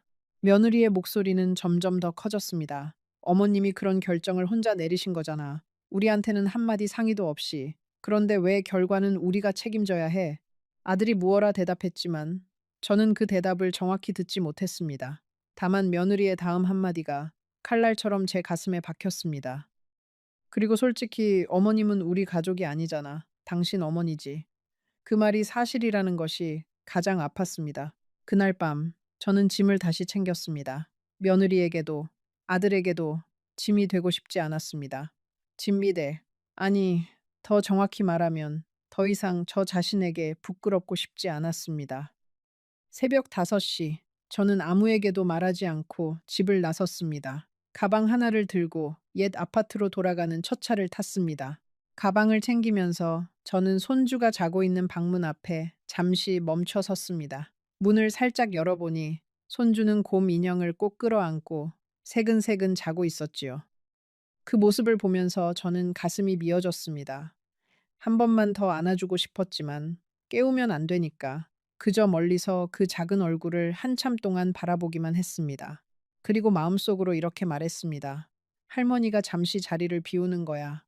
그래도 너를 사랑하는 마음은 변하지 않아. 식탁 위에는 며느리에게 남기는 짧은 쪽지를 한 장 두고 나왔습니다. 며느라, 신세 많이 졌다. 더 이상 짐이 되고 싶지 않아서 가본다. 너희 잘못은 하나도 없으니 마음 쓰지 마라. 손주에게도 미안하다고 전해주렴. 그 쪽지를 쓰면서 저는 한 번도 펜을 멈추지 않았습니다. 만약 한 번이라도 멈추면 다시는 펜을 들 용기가 나지 않을 것 같았으니까요. 지하철 안에서 창밖으로 어스름이 밝아오는 것을 바라보면서 저는 처음으로 제 자신과 진솔하게 마주 앉았습니다. 왜 나는 영석 씨를 받아들였을까? 정말로 생활비가 무서워서였을까? 아니면 외로움이 무서워서였을까? 그것도 아니라면 그저 누군가에게 한 번 더 사랑받고 싶었던 것일까? 저는 답을 찾을 수 없었습니다. 어쩌면 그 세 가지가 모두 섞여 있었는지도 모르겠습니다. 지하철은 거의 비어 있었습니다. 저처럼 새벽에 일터로 향하는 사람 몇 명만이 띄엄띄엄 앉아 있었지요. 모두 피곤한 얼굴이었습니다. 그 피곤한 얼굴들을 바라보면서 저는 문득 이런 생각이 들었습니다. 이 사람들도 모두 누군가의 자식이고 누군가의 부모일 것이다. 그리고 모두 자기 나름의 짐을 지고 새벽을 가르고 있을 것이다. 그 사실이 이상하게도 저에게 위로가 되었습니다. 외로운 사람은 저 혼자가 아니었습니다. 외로움은 살아있는 모든 사람이 짊어진 가장 흔한 짐이었습니다. 집으로 돌아오자 텅 빈 거실이 저를 맞아주었습니다. 영석 씨가 가져가지 않은 그의 자취들이 군데군데 남아 있었습니다.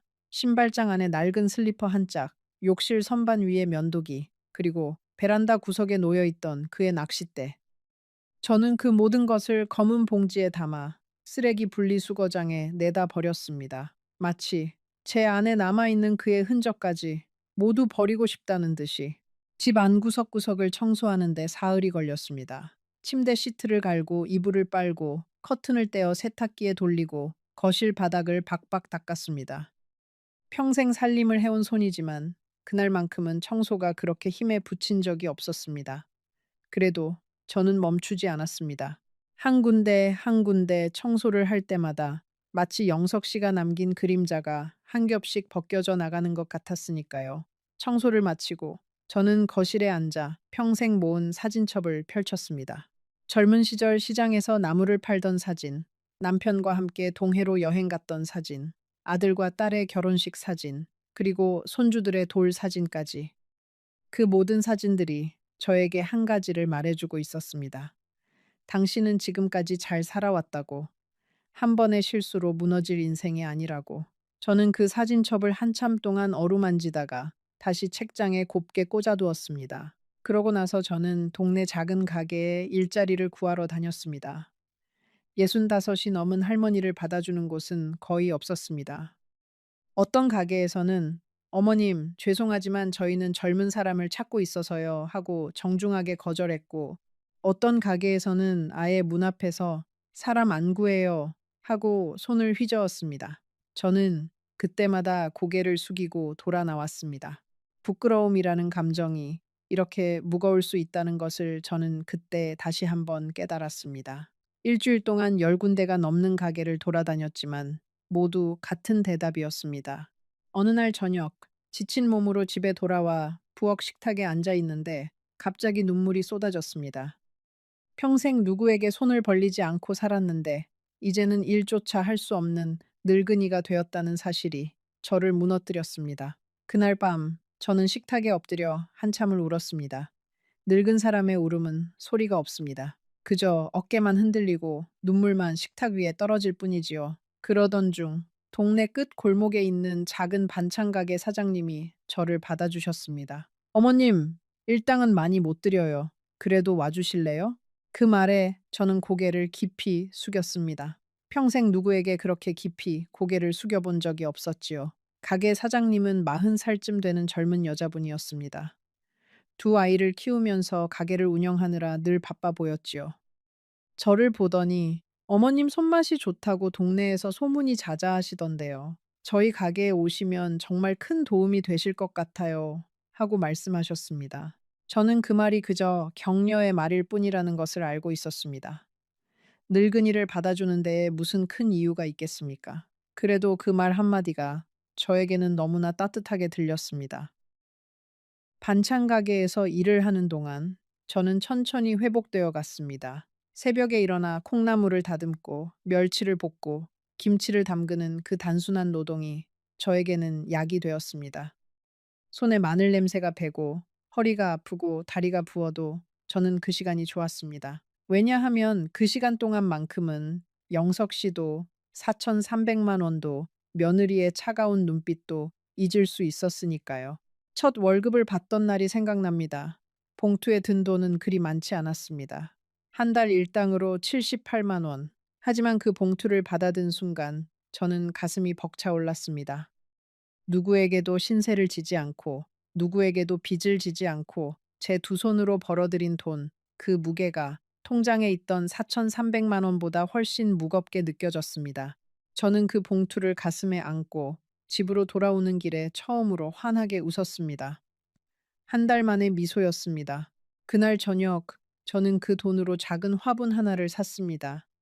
꽃집 앞을 지나다가 눈에 들어온 빨간 제라늄이었습니다. 영석 씨가 들꽃을 꺾어다 주던 그 시절이 떠올라서 잠시 망설였지만 저는 결국 그 화분을 사들고 집으로 돌아왔습니다. 누군가가 주는 꽃이 아니라 제가 직접 골라서 산 꽃.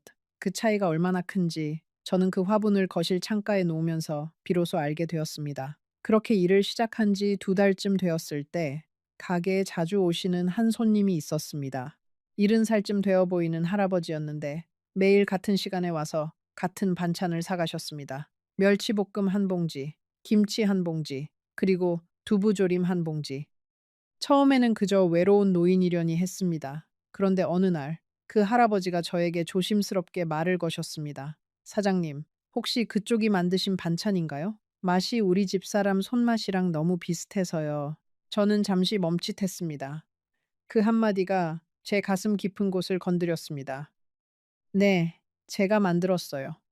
그러자 그분은 잠시 침묵하더니 눈가가 붉어진 채로 이렇게 말씀하셨습니다. 감사합니다. 덕분에 매일 집사람 생각하며 밥을 먹습니다. 저는 그 말을 듣고 마음 한구석이 따뜻해지는 것을 느꼈습니다. 영석 씨를 만난 이후로 처음 느껴보는 따뜻함이었습니다.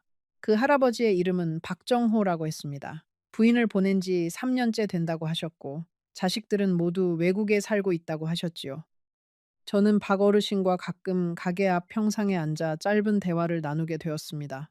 날씨 이야기, 자식 이야기, 옛날 이야기, 그게 다였습니다. 그 어떤 약속도, 그 어떤 다정한 말도 없었습니다. 그저 같은 시대를 살아온 두 노인이 잠깐 햇살 아래에 앉아 있을 뿐이었지요. 박 어르신은 평생 학교 선생님으로 일하셨다고 했습니다. 정년 퇴직하시고는 사모님과 함께 텃밭을 가꾸며 살았는데 어느 날 사모님이 갑자기 쓰러지셨고 그 길로 다시 일어나지 못하셨다고 했지요.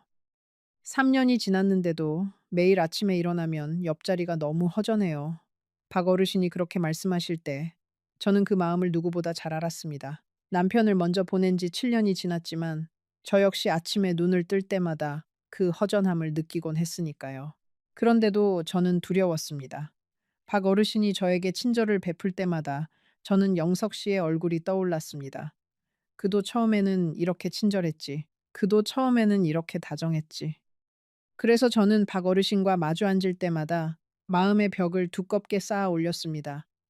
한 번 무너뜨린 벽을 다시 쌓는 일은 처음 쌓을 때보다 훨씬 어려웠습니다.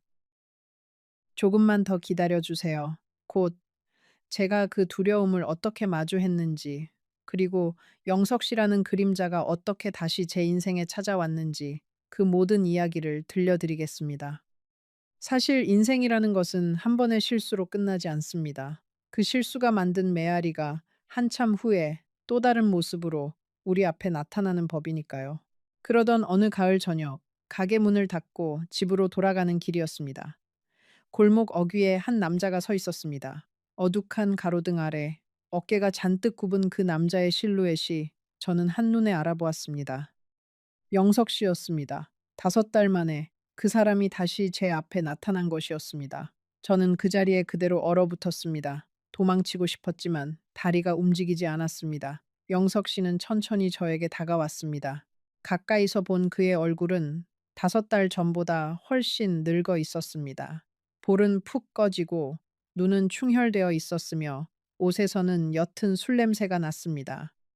순자야, 그가 제 이름을 불렀습니다. 한때 다정하게 부르던 그 이름이 이제는 모욕처럼 들렸습니다. 저는 그를 한참 동안 가만히 바라보았습니다. 5달 전 식탁 위에 찾지 마라는 쪽지를 남기고 떠났던 그 사람이 이제 와서 다시 나타난 이유가 무엇일까? 미안해서일까? 후회해서일까? 아니면 또 다른 이유가 있는 것일까? 영석 씨는 두 손을 비비며 말했습니다. 순자야, 잠깐만 시간을 줄 수 없겠나? 할 말이 있어. 저는 천천히 입을 열었습니다. 여기서 하세요. 길지 않게. 저는 아무 대답도 하지 않았습니다. 그저 그를 차갑게 바라보았습니다. 영석 씨는 한참 말이 없다가 결국 무릎을 꿇었습니다. 어둑한 골목에서 이른이 다 된 노인이 차가운 시멘트 바닥에 무릎을 꿇는 그 모습이 저는 슬프지도 측은하지도 않았습니다. 그저 낯설었습니다. 순자야, 내가 잘못했다. 정말 잘못했다. 한 번만 용서해줘. 갈 데가 없어. 저는 한참을 그를 내려다보았습니다. 그리고 천천히 입을 열었습니다. 영석 씨, 일어나세요. 길에서 보기 흉합니다. 그러자 그가 흐느끼기 시작했습니다.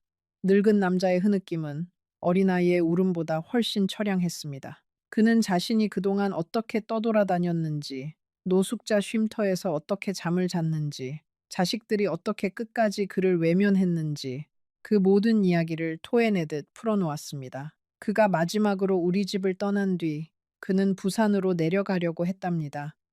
옛 친구들에게 손을 벌려보려고요. 하지만 그를 받아주는 친구는 한 명도 없었다고 했습니다. 모두가 그의 빚 이야기를 들었고 모두가 그를 멀리했다고요. 그는 결국 서울로 다시 올라와 영등포역 근처 노숙자 쉼터에서 2달을 지냈고 그러다가 한 달 전부터는 동네 공원에서 잠을 자기 시작했다고 했습니다. 가을 바람이 쌀쌀해지면서 더 이상 공원에서 잘 수 없게 되자 그는 저를 떠올렸다고 했습니다. 순자야, 너밖에 없어. 정말이야. 한 번만, 딱 한 번만 도와줘. 작은 방 하나만 내어주면 내가 무슨 일이든 해서 갚을게. 그가 그렇게 말할 때 그의 목소리는 진심으로 떨리고 있었습니다. 저는 그 떨림을 들으면서 사람이라는 존재가 얼마나 약한 것인지를 다시 한번 생각했습니다. 한때 저를 속였던 그 강한 남자가 이제는 길에서 무릎을 꿇고 흐느끼는 늙은이가 되어 있었습니다. 시간이라는 것이 그렇게 무서운 것이었습니다. 저는 그의 이야기를 모두 들었습니다. 한마디도 끊지 않고, 한마디도 위로하지 않고, 그저 듣기만 했습니다. 그가 이야기를 마치고 고개를 들었을 때 그의 눈에는 마지막 희망 같은 것이 매달려 있었습니다. 마치 제가 다시 한번 손을 내밀어 주기를 기다리는 듯한 눈빛이었지요. 저는 그 눈빛을 보면서 잠시 흔들렸습니다. 솔직히 말씀드리면 저도 사람인지라 한 번 더 마음이 약해질 뻔했습니다. 한때 같이 살았던 사람이 지금 길거리에서 무릎을 꿇고 흐느끼고 있는데 어떻게 마음이 흔들리지 않겠습니까? 하지만 그 순간 제 머릿속에 한 가지 장면이 떠올랐습니다. 며느리가 저를 외면하던 그 차가운 눈빛, 아들이 안방에서 한숨을 쉬던 그 무거운 소리, 그리고 새벽 5시 가방 하나를 들고 첫 차를 타던 그 외로운 제 모습, 그리고 또 하나의 장면이 떠올랐습니다. 은행 창구 앞에서 떨리는 손으로 통장을 들여다보던 제 모습. 빚 독촉장이 들어있던 봉투를 식탁 위에 놓아두고 그가 그것에 대해 입을 열기를 기다리던 그 밤. 그리고 변호사가 어머님, 외로운 어르신들을 노리고 접근하는 사람들이 많습니다 하고 말하던 그 사무실의 차가운 형광등 불빛. 그 모든 장면들이 마치 영화 필름처럼 제 머릿속을 스쳐 지나갔습니다. 그리고 저는 깨달았습니다. 이 사람을 다시 받아들이는 순간 저는 또다시 그 모든 것을 처음부터 다시 겪어야 한다는 것을, 그리고 이번에는 다시 일어설 힘이 남아있지 않을 거라는 것을. 저는 깊게 숨을 들이마셨습니다. 그리고 천천히, 그러나 단단하게 말했습니다. 영석 씨, 저는 당신을 용서합니다. 하지만 함께 살 수는 없습니다. 그가 무릎을 꿇은 채로 저를 올려다보았습니다. 그의 눈에서 마지막 희망이 사라지는 것을 저는 분명히 보았습니다. 왜냐하면 영석 씨, 당신은 저를 잃은 게 아니라 당신 자신을 잃은 사람이기 때문입니다. 제가 옆에 있어도 당신은 다시 자기 자신을 찾지 못할 거예요. 그리고 저는 이제 누군가의 빈자리를 채우기 위해 살고 싶지 않습니다. 제 인생의 나머지 시간은 저 자신을 채우기 위해 쓰고 싶어요. 저는 가방에서 지갑을 꺼냈습니다. 그리고 그 안에 있던 5만 원짜리 한 장을 꺼내 영석 씨에게 내밀었습니다. 이걸로 오늘 밤 따뜻한 곳에서 주무세요. 그리고 내일은 동주민센터에 가셔서 도움을 청하세요. 거기 가면 무료 급식소도 알려주고 임시 거처도 마련해 줍니다. 영석 씨는 그 돈을 받지 않으려 했습니다. 그러자 저는 다시 한번 단호하게 말했습니다. 받으세요. 이건 동정이 아니라 마지막 인사입니다. 그는 결국 떨리는 손으로 그 돈을 받아들었습니다. 그 말을 마치고 저는 그를 골목에 두고 돌아섰습니다. 등 뒤에서 그의 흐느낌이 한참 동안 들려왔지만 저는 뒤돌아보지 않았습니다. 그날 밤 집에 도착해서 저는 한참을 거실에 가만히 앉아 있었습니다. 슬프지도 후련하지도 않았습니다. 그저 한 시절이 정말로 끝났다는 그런 묵직한 감각이 가슴을 채웠습니다. 다음 날 아침 큰아들에게 전화를 걸었습니다. 그동안 한 번도 먼저 전화를 걸지 못했던 아들이었습니다. 며느리 눈치가 보여서, 짐이 될까 봐서, 그리고 무엇보다 부끄러워서요. 하지만 그날 저는 용기를 냈습니다. 아들아, 엄마다. 잘 지내니? 아들은 잠시 놀란 듯하더니 곧 반가운 목소리로 대답했습니다. 엄마, 어디세요? 그날 새벽에 그렇게 가시고 얼마나 걱정했는데요. 저는 천천히 제 근황을 전했습니다. 반찬 가게에서 일하고 있다는 것, 영석 씨가 다시 찾아왔지만 돌려보냈다는 것, 그리고 이제는 혼자 살아갈 결심이 섰다는 것까지. 아들은 한참을 듣고 나서 깊은 한숨을 쉬었습니다. 엄마, 미안해요. 제가 더 잘했어야 했는데. 다음 주말에 갈게요. 며느리랑 손주랑 같이.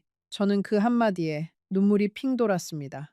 미안하다는 그 한마디가 한때 영석 씨의 입에서 나왔던 미안하다와는 완전히 다른 무게로 제 가슴에 내려앉았습니다.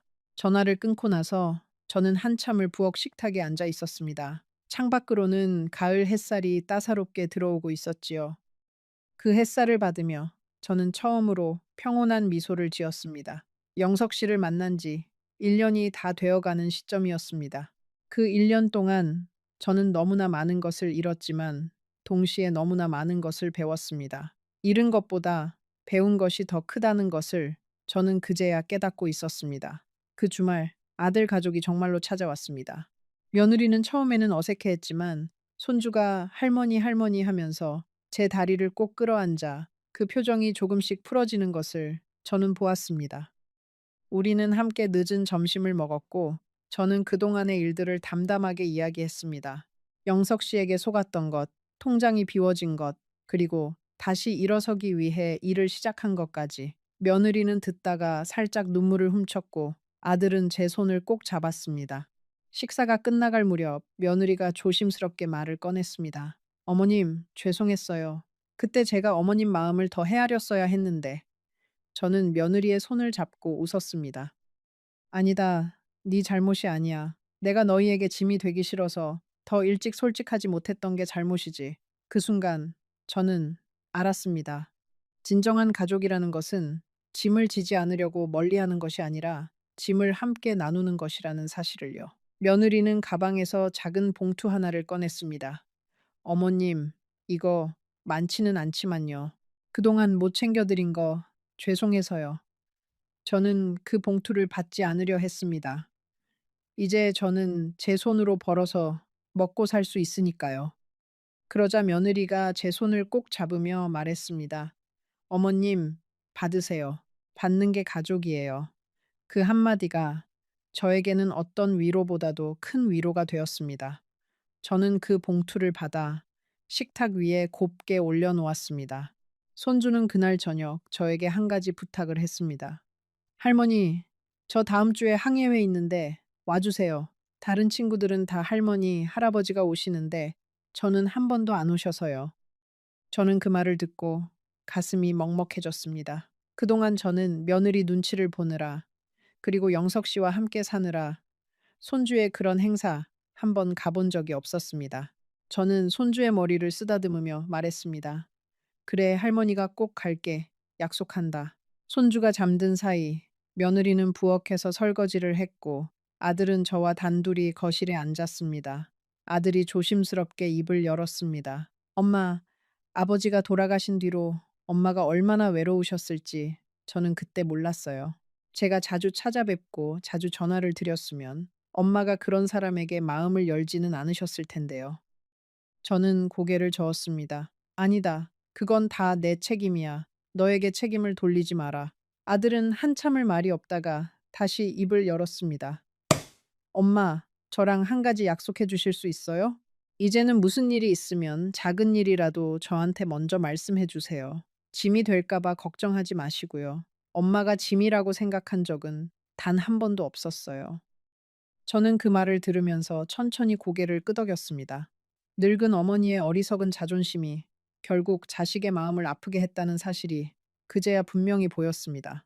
그날 밤 아들 가족이 돌아간 뒤 저는 거실에 혼자 앉아 며느리가 두고 간 봉투를 펼쳐보았습니다. 그 안에는 10만 원짜리 5장이 들어 있었습니다. 그리고 며느리의 손글씨로 쓴 짧은 쪽지가 함께 있었지요. 어머님, 그동안 죄송했어요. 앞으로는 자주 뵙겠습니다. 사랑합니다. 저는 그 쪽지를 한참 동안 들여다보다가 가슴에 꼭 안았습니다. 사랑한다는 그 세 글자가 그렇게 무거우면서도 그렇게 따뜻할 수 있다는 것을 저는 그 나이가 되어서야 비로소 알게 되었습니다. 그날 이후로 제 인생은 조금씩 달라졌습니다. 아들은 일주일에 한 번씩 전화를 걸어왔고, 한 달에 한 번씩은 가족을 데리고 저를 보러 왔습니다. 며느리는 제가 좋아하는 떡을 사들고 오기 시작했고, 손주는 학교에서 그린 그림을 자랑스럽게 들고 와 제 냉장고에 붙였습니다. 텅 비어 있던 제 집에 다시 사람의 온기가 채워지기 시작했습니다. 손주의 학예회에도 약속대로 갔습니다. 강당 맨 앞줄에 앉아 손주가 무대 위에서 노래 부르는 모습을 지켜보던 그 순간을 저는 평생 잊지 못할 겁니다. 손주는 무대 위에서 저를 발견하고는 노래를 부르면서도 저를 향해 환하게 웃어 보였습니다. 그 미소를 받으며 저는 처음으로 생각했습니다. 살아있어서 다행이다. 견디고 일어서서 다행이다. 만약 그때 영석 씨를 다시 받아들였더라면 저는 지금 이 자리에 앉아 손주의 노래를 들을 수 없었을 거라고요. 저는 여전히 반찬 가게에서 일을 합니다. 새벽 5시에 일어나 가게 문을 열고 멸치를 볶고 김치를 담급니다. 손에서는 마늘 냄새가 가시지 않고 허리는 여전히 아프지만 저는 이 일이 자랑스럽습니다. 누군가에게 기대지 않고 제 두 손으로 제 밥값을 벌고 있다는 사실이 늦은 나이에 찾은 가장 큰 자부심입니다. 박 어르신은 여전히 매일 가게에 옵니다. 멸치볶음 한 봉지, 김치 한 봉지, 그리고 두부조림 한 봉지. 우리는 가게 앞 평상에 앉아 짧은 대화를 나누고 그게 전부입니다. 저는 더 이상 결혼이라는 것을 생각하지 않습니다. 누군가와 다시 한 지붕 아래 살 일은 제 인생에서 이제 없을 것 같습니다. 한 번의 실수로 충분합니다. 두 번은 제 마음이 견디지 못할 겁니다. 가끔 영석 씨가 어떻게 살고 있는지 궁금할 때가 있습니다. 하지만 그 궁금증을 따라가지는 않습니다. 그가 어디에 있든 어떻게 살든 그것은 그의 인생입니다. 저는 더 이상 그의 인생에 책임이 없고 그도 제 인생에 책임이 없습니다. 한때 같은 지붕 아래 잠을 잤던 두 사람이지만 이제는 그저 다른 길을 걷는 두 노인일 뿐입니다. 저는 이 이야기를 들려드리면서 여러분께 한 가지 부탁드리고 싶은 것이 있습니다. 만약 여러분 곁에 외로운 어머니가 있다면, 외로운 아버지가 있다면 그분들에게 자주 전화를 드려주세요. 안부를 물어주세요. 짐이 될까봐 말 못하는 그 마음을 먼저 알아채 주세요. 외로움은 사람을 가장 어리석은 선택으로 이끄는 가장 강력한 힘이니까요. 그리고 만약 여러분 자신이 지금 외로움 속에 계시다면 부디 저처럼 서두르지 마세요. 누군가 다정한 손길을 내밀어도 그 손이 진짜인지 가짜인지 차분히 살펴보세요. 진짜 다정함은 결코 당신의 모든 것을 한 번에 가져가지 않습니다. 천천히, 조용히, 오랜 시간을 두고 곁에 머무는 법입니다. 한 번에 모든 것을 주는 사람을 조심하세요. 그 사람은 한 번에 모든 것을 가져갈 사람이기도 하니까요. 저는 65에 큰 실수를 했습니다. 4,300만 원을 잃었고, 한 시절의 자존심을 잃었고, 잠시지만 자식들의 신뢰까지 잃을 뻔했습니다. 하지만 이상하게도 그 실수가 저를 가르쳤습니다. 외로움에 굴복하지 않는 법을, 다른 사람의 시선이 아닌 제 자신의 마음을 따르는 법을, 그리고 가족이란 짐이 아니라 나눔이라는 사실을 말이지요. 드러내로는 살인데요. 지금 저는 80입니다. 앞으로 제게 남은 시간이 얼마인지는 모르겠습니다. 하지만 그 시간이 한 달이든 1년이든 10년이든 저는 이제 두렵지 않습니다. 왜냐하면 저는 비로소 저 자신을 알게 되었기 때문입니다. 무엇이 저를 외롭게 만들고 무엇이 저를 채우는지, 어떤 손을 잡아야 하고 어떤 손을 놓아야 하는지, 그것을 알기까지 65해가 걸렸지만 늦지 않았습니다. 늦은 깨달음이라도 깨달음은 깨달음이니까요. 여러분, 만약 지금 인생의 어느 갈림길에 서 계시다면 부디 저의 이야기를 한번 떠올려 주세요. 빠른 결정보다 천천히 가는 길이, 화려한 약속보다 묵묵한 일상이, 다정한 말 한마디보다 오랜 시간이 더 값지다는 것을, 그리고 무엇보다 자기 자신을 가장 먼저 사랑할 줄 알아야 한다는 것을 말이지요. 이 이야기가 누군가의 마음에 작은 등불이 되었기를 바랍니다. 저처럼 어리석은 선택을 하지 않으시기를, 그리고 혹시 이미 그런 선택을 하셨더라도 다시 일어설 수 있다는 것을 잊지 마시기를 바랍니다. 이 이야기가 마음에 남으셨다면 지금 화면에 보이는 다른 영상도 꼭 한번 봐주세요. 이번 이야기보다 더 깊고 더 가슴 아픈 또 다른 인생의 진실이 그곳에 담겨 있습니다. 절대 놓치지 마세요.